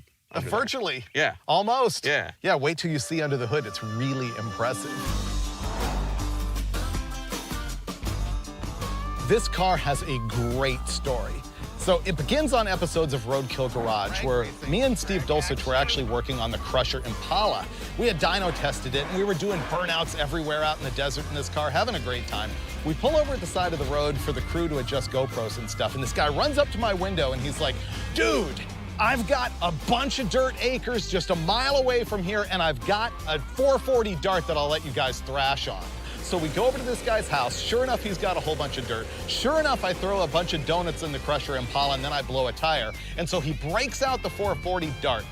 This guy, Dusty, and I are out in the field just spinning Brodies in the thing. And in the middle of it, I go, dude, you have to sell me this car. And he was like, I'm not so sure, this, that, and the other. So weeks later, I actually talk him out of it. The reason I had to own this car is it reminds me so much of the Cheap Thrills Dart that I built at Hot Rod Magazine in 1994 and 1995. A lot of people remember it because it was the car that had the hose clamps for transmission mount. It was so roadkill, like a full decade before roadkill. And this is the same car. It's loaded what I suspect is a motorhome 440, 727 automatic. It's got a B-body 8 3/4 in the back. It's got 456 gears. It's just a fun car. But when Steve and I dragged it home, you would pop the hood and you would see this hideous teal and white paint job. So Steve and I pulled the engine out, detailed the whole thing, painted the engine compartment, put it back in, but it is still a turd motorhome 440. Here's my whole plan. We're here somewhere in the middle of Tennessee. I've got 2 drag strips I'm dying to go to, one of which is Memphis International Raceway. The track means a lot to me. Unfortunately, they're gonna close down. I wanna make my last pass. And after that epic drag strip I know you're gonna love, it's the most podunk hillbilly track you've ever seen, George Ray's Wildcat drag strip in Paragould, Arkansas.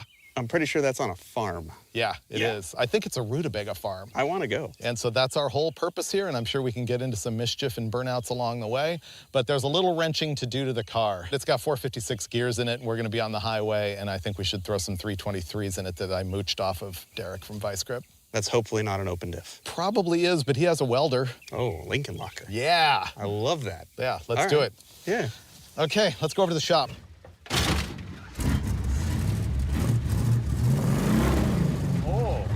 Ooh, it's bumpy over here. I don't want to kill my oil pan first thing. Ooh, think Derek needs us to mow the lawn? His backyard is very smooth. I think it is.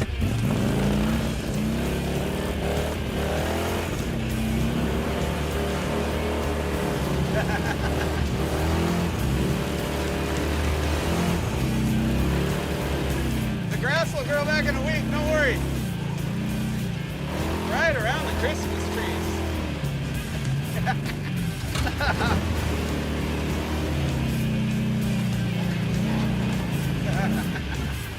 It died. No, it lives. No, it died. No, it lives. Maybe we're running out of gas.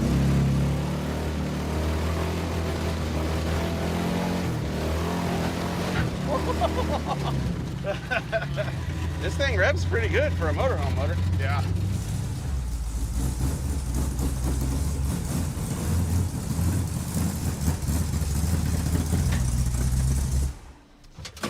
Okay. I may have plowed your field a little bit. That's all right. I thought I heard some motorhome goodness out there. How's it going? What's up, Derek? Good to see you. Good. Welcome to Tennessee. So Derek here is, of course, from Vice Grip Garage on YouTube, but you also have a new Motor Trend show. It's Roadworthy Rescues. Yep. Rescuing cars out of yards. Yep. Doing what I like to do, just pulling things out of tree rows and making them run. Cool. That's what we're here for. Yeah, you got some work to do, I hear, huh? Yeah, I'm gonna mooch that set of gears off of you. I think that's the first thing we should do is, it's got 456s in it. Oh. So I wanted to install your 323s, and it needs posi or locker or welder. Lincoln Locker? And it's overheating, so we might have to deal with that, and none of the lights work. Oh, okay. Digical's not my favorite, but we'll make something work. Yeah. That diff is open. Do you mind welding it up while Derek and I pull this chunk out. Make sparks? Okay. Yeah. Yes, please. Okay. Yeah, let's get her up. 68 dart is the best. This thing is unbelievably rust-free on the underside. I'm pretty happy with it. And it's gonna get rust-proofed a little bit more because I found a massive oil leak. I'm pretty sure that valve cover gasket has given up. And I wanted to change the header gasket, but you wouldn't believe how tight the header is up in there, so I don't think that's happening. The 440 in the A body is a tight fit. Outside of Derek's shop, this is the new center section that's going in our Mopar rear end. Freiburger says it allegedly has 323 gears, which will be way more highway friendly than the 456s that are in the car now. I also know that it is an open differential, which means that the left and the right wheel are not directly coupled to the input shaft. When this turns, if one wheel loses traction, somehow by witchcraft inside of this, all the power goes to the wheel that's spinning and the other one never actually does a burnout. And that's a one-wheel peel, it's a one-legger, it's one stripe down the highway, it's no good. So what we're gonna do is clean this and then go in there with a MIG welder and weld the spider gears in the center together so that all of this is a locked unit, so that when we step on the gas pedal, the trans moves and the drive shaft spins, the ring gear and the pinion are connected, the wheels are connected, everything happens at the same time and both tires spin when we want them to. So the process is going to be remove the wheels and tires, remove the brake drums so that we can pull the axles out, and at that point we can go underneath, remove the drive shaft, remove all of the nuts that are holding the center section in, crack it loose with some sort of implement of destruction, let all of the gear oil go all over Derek's floor, crack it out, and then replace it with the one that Mike is welding up solid so that we've got two-wheel peel. Here's the thing about this. The rear end is out of a B-body, like a Charger or Roadrunner, and it's too wide for the Dart. And so it requires this Jeep Cherokee rear wheel that has more back spacing, but I'm getting the hint that maybe that center hole is a little bit small for the index on the axle. Oh, there you go. But that's why we've got Derek Bieri, the man, the myth, the legend. So do we Dremel these out or just keep ignoring it? It looks fine from here. 10-4. When the drum is welded to the index like that, here's the Freiburger trick. Gotta be a ball peen now. I see it moving. There you go. I'll be. Look at that. Ta-da! That was actually stuck on there too. And you did not think this would be educational, did you? That one's gonna be a little trickier. There we go. And spring parts and parking brake adjuster parts everywhere. All right, I'll pull the axles out of this thing.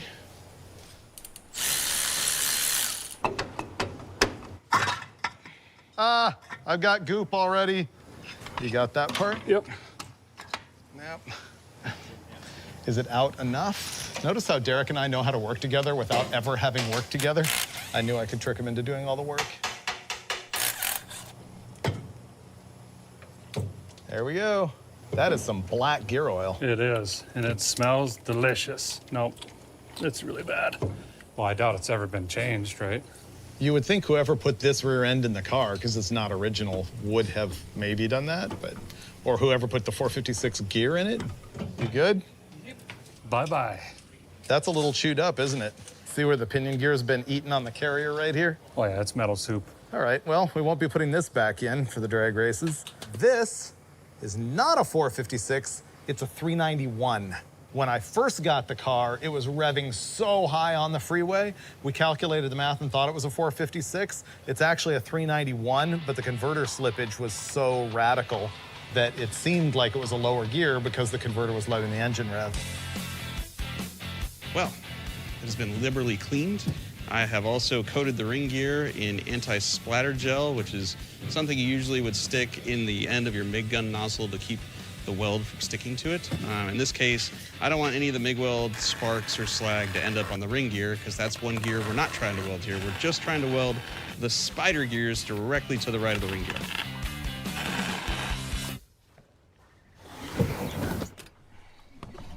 when I took the drum brakes apart on the back of the Dart, there was a couple of the springs that hold the shoes together that were completely broken in half. And I said to Derek, hey, I noticed you got a couple dusters out in the Rusty Acres here. And so we're gonna take apart whichever one runs best. 75 is what these are? Yeah. You This want one this starts on fire randomly, so let's do this one.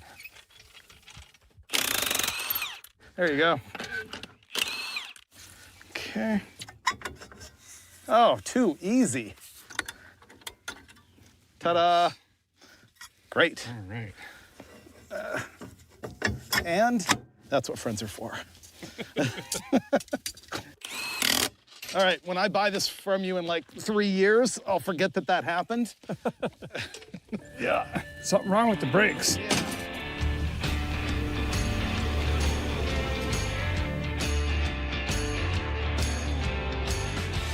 Goop. Goop. I'm not doing a very pro job right here. All right, slam her in. So see, now when I turn this round thing is connected to that round thing, and that round thing, and then this round thing and this round thing are all gonna spin at the same time. Look at that. That means 2 tire tracks.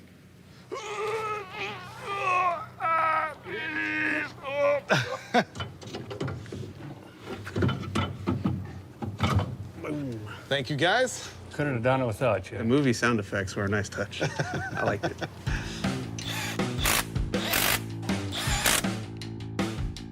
The Mopar 8 3/4 rear end's a little bit different than a typical muscle car rear end because you have to set the axle, bearing, end play. Think of when you put together a front disc or drum brake setup. You know how you have 2 tapered roller bearings and you have to tighten the big nut just to get the preload just right? You're doing the same thing here. It's got a tapered roller bearing on the axle and there's an adjuster behind here that you're gonna see me adjusting with a screwdriver and a hammer because you wanna get rid of that and just seat those bearings. This rear end happens to be missing the little clip that retains the setting, but let me see if I can fix it. There we go. Done.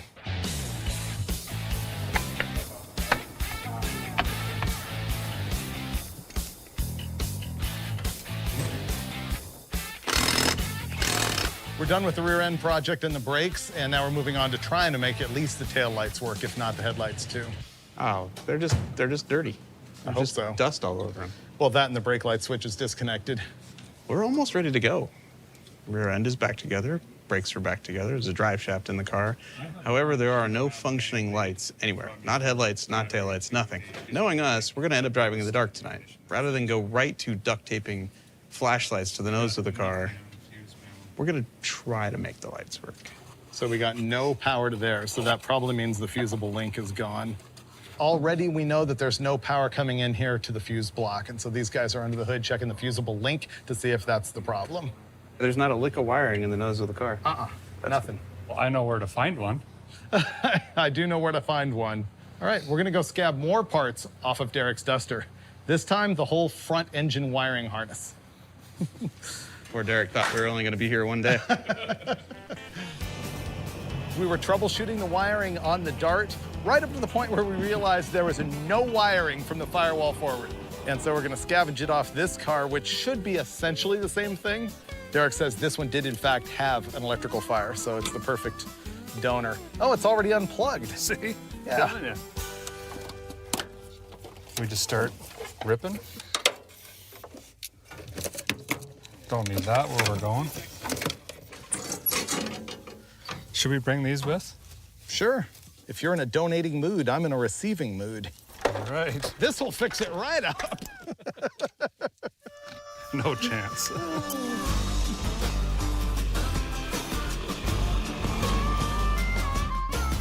This is the wiring harness out of the Duster, and we're gonna give it a little hedge trimming, get rid of a lot of the stuff we don't need. We're going by memory, online wiring diagram, and dead reckoning. Like, that car had electronic ignition, we don't need that. We do need the whole headlight wiring harness. We kind of want the charging voltage regulator wiring harness. All right, let's plug it in. So that would be your side, right? Alternator-ish? Yep. This would kind of come this way. Whoever restored the engine compartment forgot to put all the wiring back in here. I don't see a single ground cable, charge wire, nothing. It's impressive that it even ran.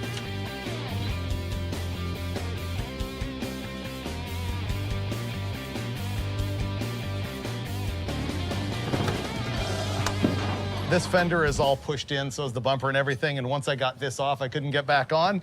So Derek broke out a slide hammer and a piece of wood, and we just bodyworked it. Oh, look at that. Like a glove.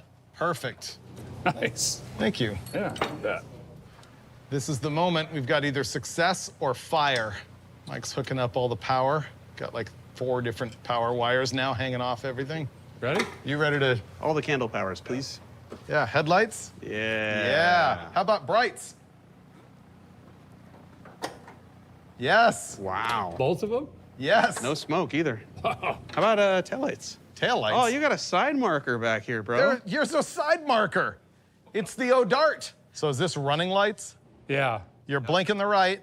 Blinking left? Now you're blinking the left. Okay, still no brakes, right?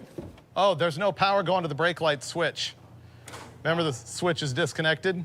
That's an easy fix. Yeah. Okay. The used wiring harness worked. We have headlights, we have tail lights. We don't have brake lights yet, but Derek's about to fix that. Our last big conundrum is firing it up to see if the charging system works.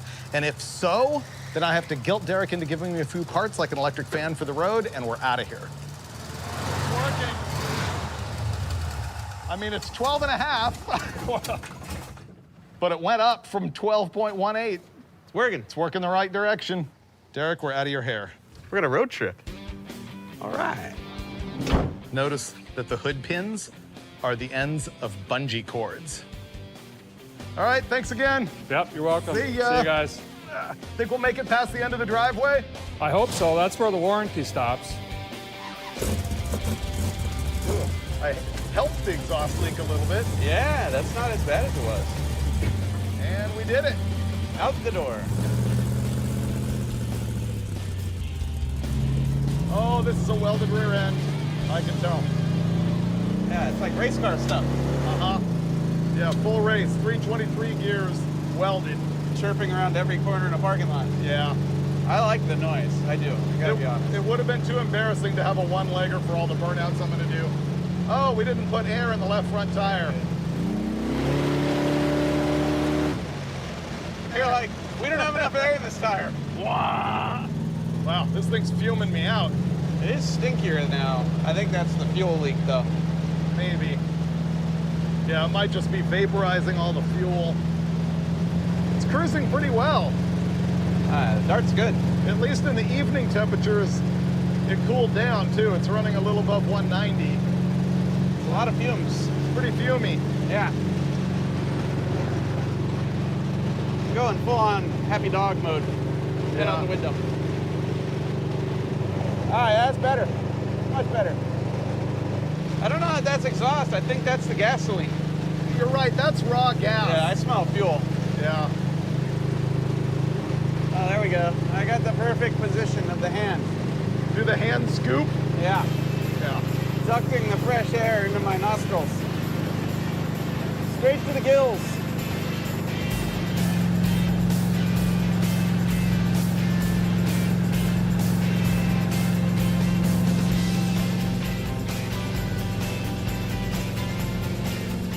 The air-fuel ratio on this thing right now is 1-to-1. That's aggressive.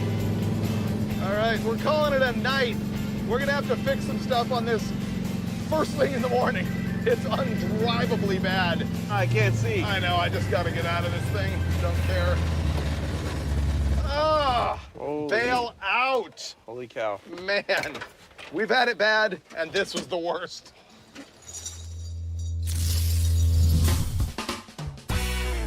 Good morning from steamy Nashville. The drive last night was excellent, except for the parts that were intolerable. Yeah, all 34 miles of that drive was pretty much the worst I've had in a decade. Yeah, our eyes were bleeding from the gas fumes and exhaust fumes inside the car.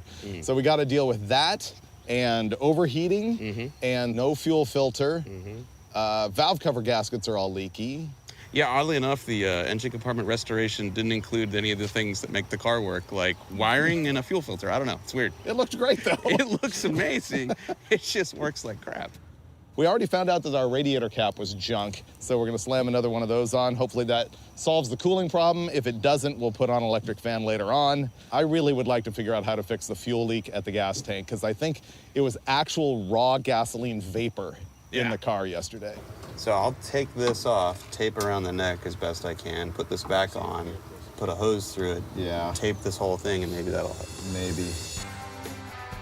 Mike moved on to the noxious fume abatement program back at the trunk, and I'm gonna start off here with the fuel filter. I'm trying desperately not to ruin this expertly built hardline that Steve Dulcich on Roadkill Garage assembled for me. I think I can get the filter down at the bottom in between the fuel delivery pipe and the fuel pump itself. Right now the hose is only about that long, and so I'm gonna have to put a big whoop-de-doo in it, but it's better than hacking that brilliance right there.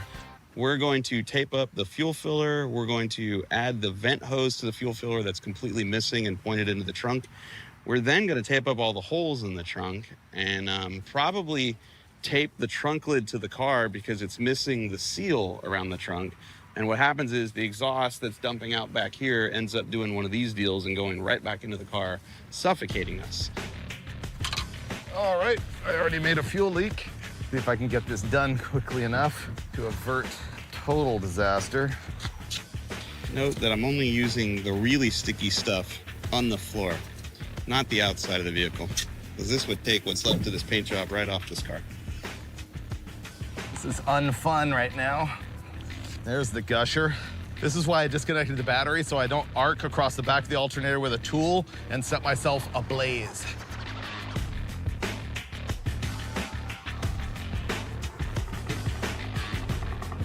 I'm gonna check the valve cover gasket here.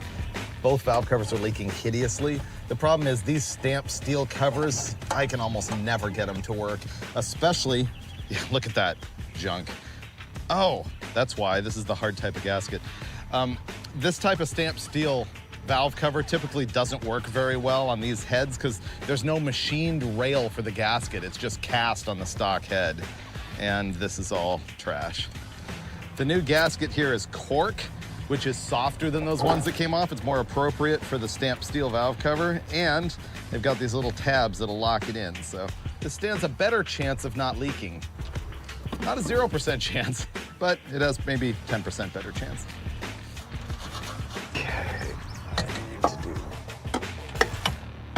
So in a normal car, this would be a problem. I'm just taping up the largest cargo area of the whole vehicle, but this is a 68 Dodge Dart. It's got all kinds of room behind the front seats for tools and luggage and everything else. So pretty much, because we're not hauling dead bodies in the trunk, this is an okay move to make. Except for the part where Freiburger gets mad that I taped on the patina. That's gonna be more better. We'll find out on the road, right? Ah, I feel good. We put way too much effort in it. Ready for the final mod? Going to eradicate all traces of exhaust and fuel with black ice. Black ice. Yeah, I don't think that covers petroleum smell. Oh, yeah, it does. You combo the black ice with the vanilla. Oh, that's right.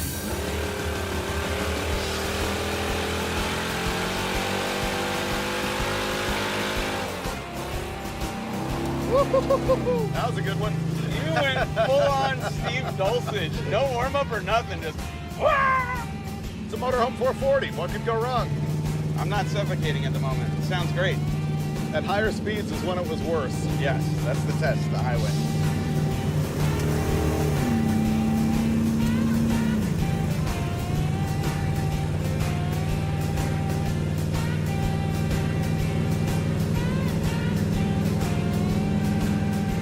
I'm not dying yet. Not yet. I smell a little bit of exhaust. But that's normal. It's not as bad as it was, though. I think our new radiator cap's working. I do, too. It's like 180 degrees right now. Radiator, the tape, the black ice, it's all working. We're going to make it to Memphis today. I just threw that out there. Ooh, we might drag race. Maybe.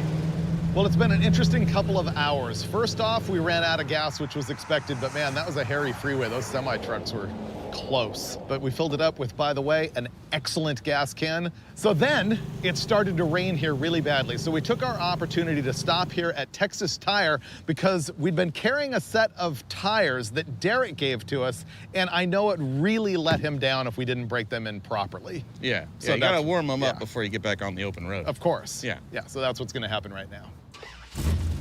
Ready? Do your worst. I hope this works. It's working. They're yellow.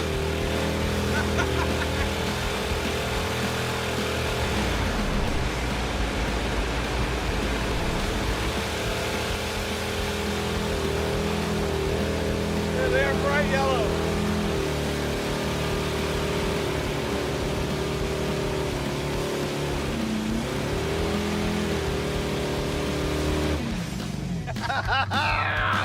Yes! They work. Yellow tire smoke. Oh, that was awesome. Oh, that was fun. Yep, Derek gave us yellow tires. He always goes with the blue and the red. Apparently he gets these things from Australia. Yeah, the smoke looked like lemonade. Lemonade flavor. Remind me not to spin it out with the locked rear end in the rain. Okay. All right, we're headed to Memphis International Raceway. It is only 78 miles. What does your weather app say about rain in Millington? It is thunder, lightning, and raining there right now. A 90% chance of still raining at 4 and 5. Oh, that's not good. But after that, no. I want to go there anyway because the next time I'm able to get to Memphis, that track is going to be a warehouse. Yeah. Gone. Like you said, we should just go. One way or another, I'd like to see it once more. Yep.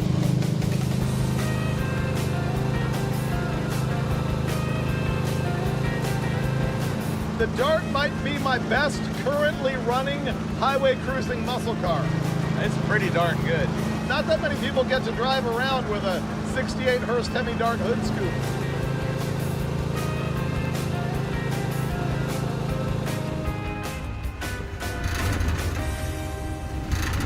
This time on Roadkill, we spend like an hour and a half out of gas at the side of the road.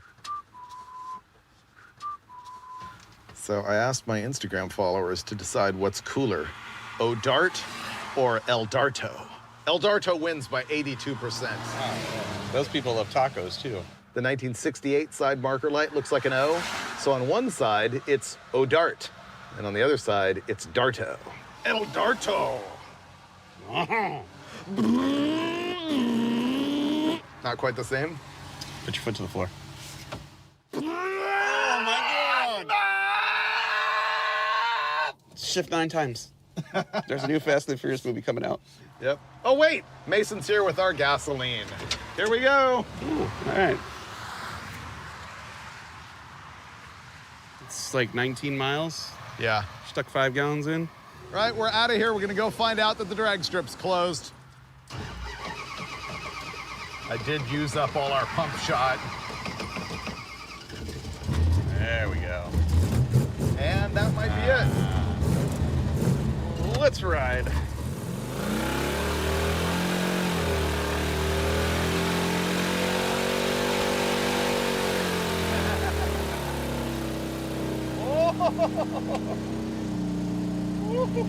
Not much smoke, it's too rainy. Oh man. The locked rear end in the moisture is unsettling. Yeah.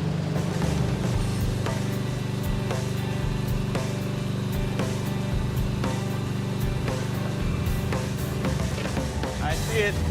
This place had a circle track, a drag strip, and a road race course. All gone. The first time I ever announced a drag race was here. Well, here's the skinny on this place. Fortunately, we were able to get a hold of a groundskeeper here, and they were gonna have a test and tune tonight. It rained out, but they've let us come in and check it out, so. This was one of the nicer tracks I've been to, too. It's a bummer. Just so much history. Let me go look around for the last time.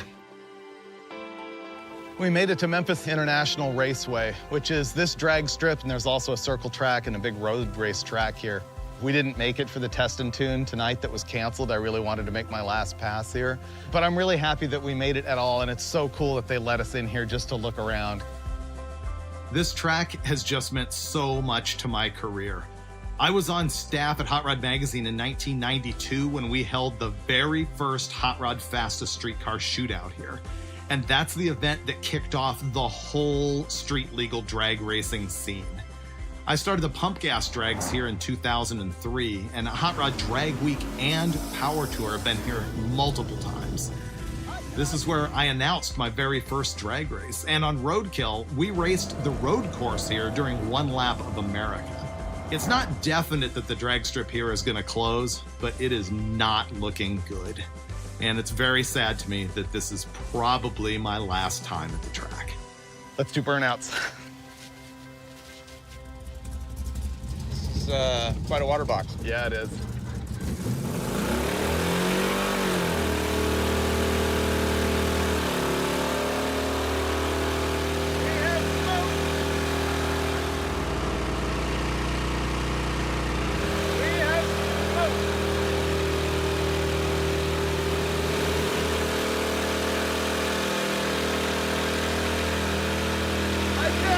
Anymore. How about you?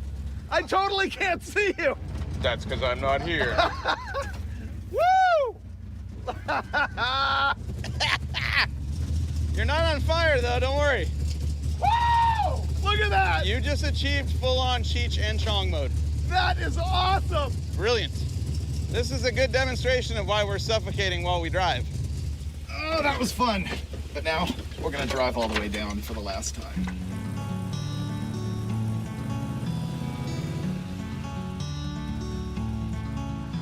Well, I hope to cross this finish line at wide open throttle, but I'll take it. This has been awesome. You did win. The other guy didn't show up. You know, the road course here was where we first started having the fastest streetcar cars drive a so-called street test. We made them do 30 miles in laps, and a bunch of them overheated and couldn't start again and were out. Wow. We did the drag strip, we did the road course, and the final element here at Memphis International Raceway is the 3/4 mile paved and banked oval track. It's been closed for a while, but it's still here, and Finnegan's gonna drive the 440 Dart for the first time.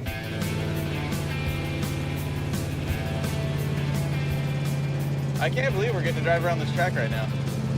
I can't believe I've never been in this track and all the times I've been to the drag strip. This is pretty spunky for a motorhome engine. This is cool. Imagine 6,000 people sitting in these stands. And going 180 right here, or whatever they do. Wow. Yeah, that's gnarly. Bye-bye, Memphis. Whee!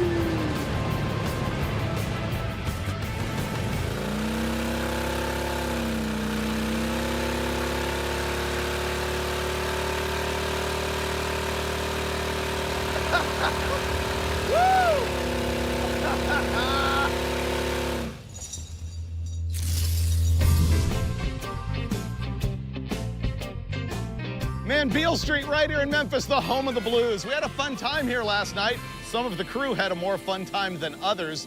And this morning we ate breakfast at the historic Arcade Cafe. And now we're doing what?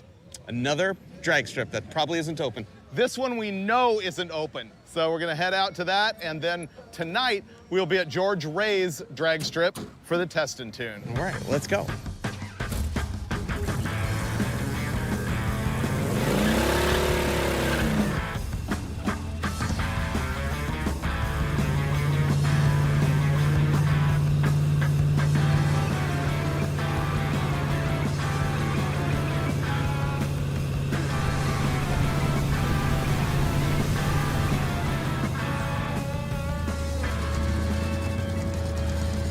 So what we're looking for is Lakeland Dragway.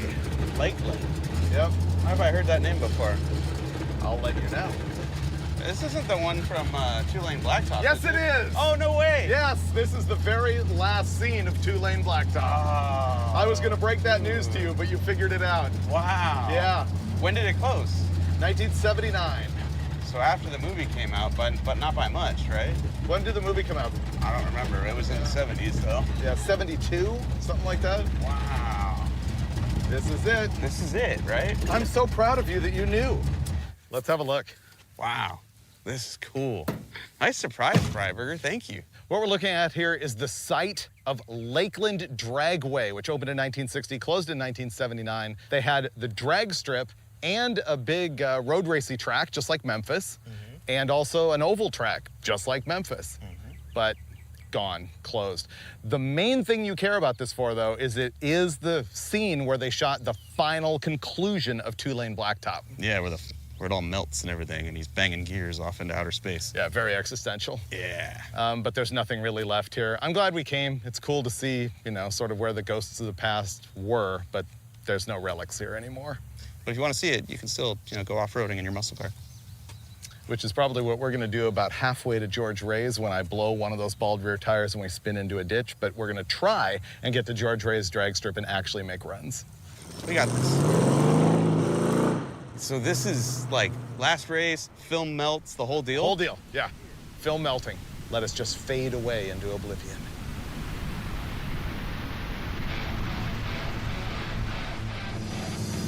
Here's the bridge and Mud Island. I've yet to break down on this one.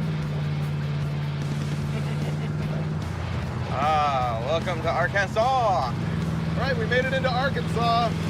Our next stop is going to be George Ray's Wildcat drag strip. Where you race at your own risk. And I will. We got a long way to go and a short time to get there. I'm eastbound, just watch old Bandit run.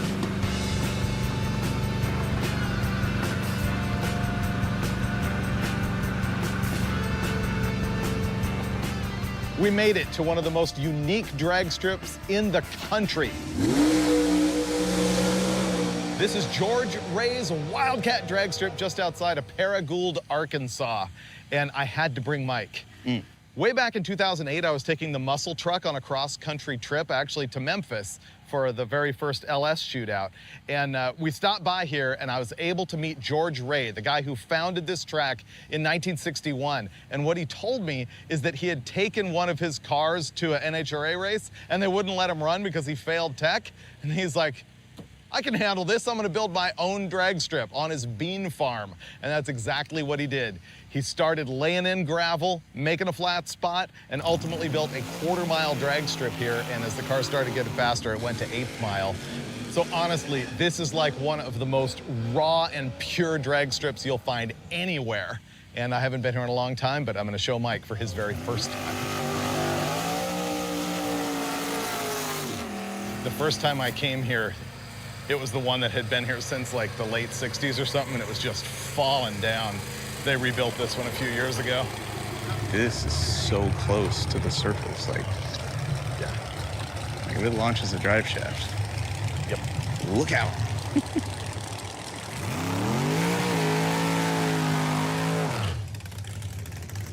Look, they're actually laying down traction compound. Did you see that? Oh, yeah. I've never sat this close, no barrier, to the cars launching.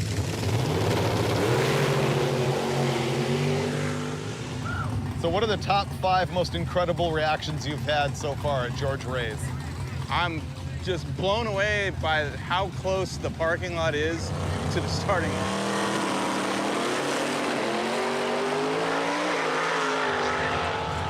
These are some pretty good cars. I think we need to bring the level down a little bit. Yeah, I mean, we need to show them what real fun looks like. I'm pretty sure they'll let you drive the Dart in shorts. I'm pretty sure they'll let you drive in flip-flops. All right, we should go race before it gets dark.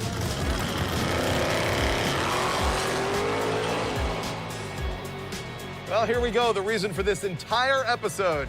I am finally gonna make a pass at one of the most special drag strips anywhere, George Ray's. It's gonna be anticlimactic performance-wise, but I don't care. It's gonna be huge for me personally.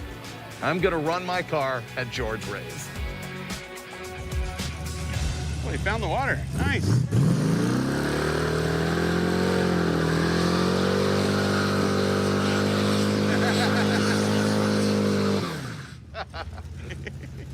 It just occurred to me there's no scoreboard, right? So like I won't even know what he runs, and it doesn't matter. Just the fact that we made it here, that's all I care about. All right, I have no idea where the beams are here, so I'm creeping up. Wow, it's close to the tree. It's so weird. Okay, there's pre-stage, there's stage.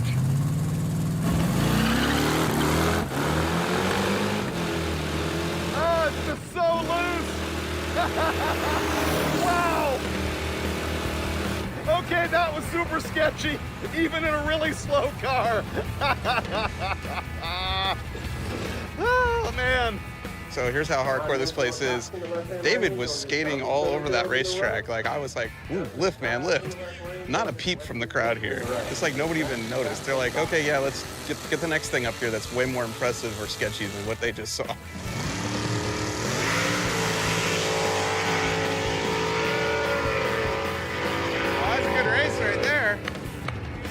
Well, I'm gonna go one more time. They didn't give me a time slip, but I don't particularly care. It's really just about the experience of it. And it's different, that's for sure. Oh, Freiburger's going again. Oh, some strategery on his part. Okay, gonna make one more run here.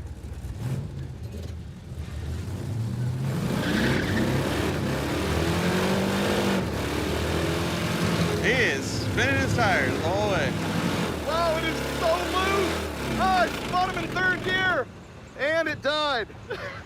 I think I sloshed my gas away from the pickup or something. Third gear, it just fell on its face. It's unbelievable how little traction this thing has. I consider this a gutless car. It is on street tires. It just didn't want to go anywhere. The track is so rough and loose. Well, there you have it. Our first ever trip to George Ray's Wildcat Dragstrip, and claiming success. I don't care that it fishtailed all the way down the track. We made it here, and that's all that really matters.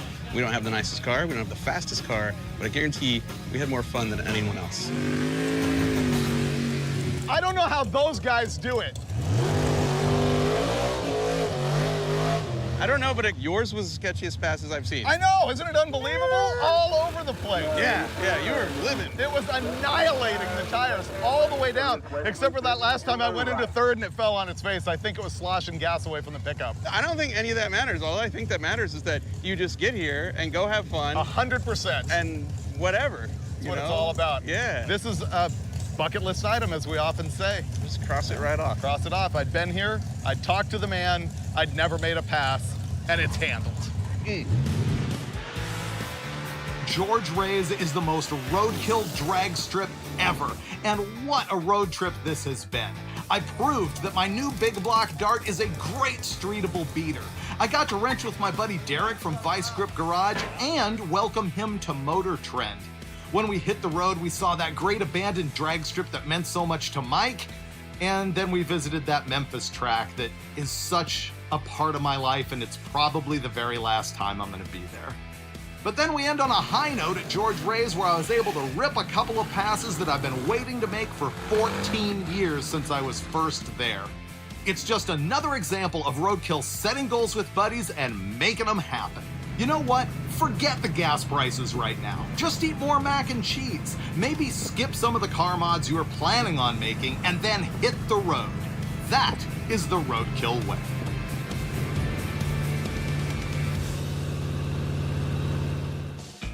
I only found out today that we still have roadkill stickers. Oh, that's not a still. Those are new. Oh.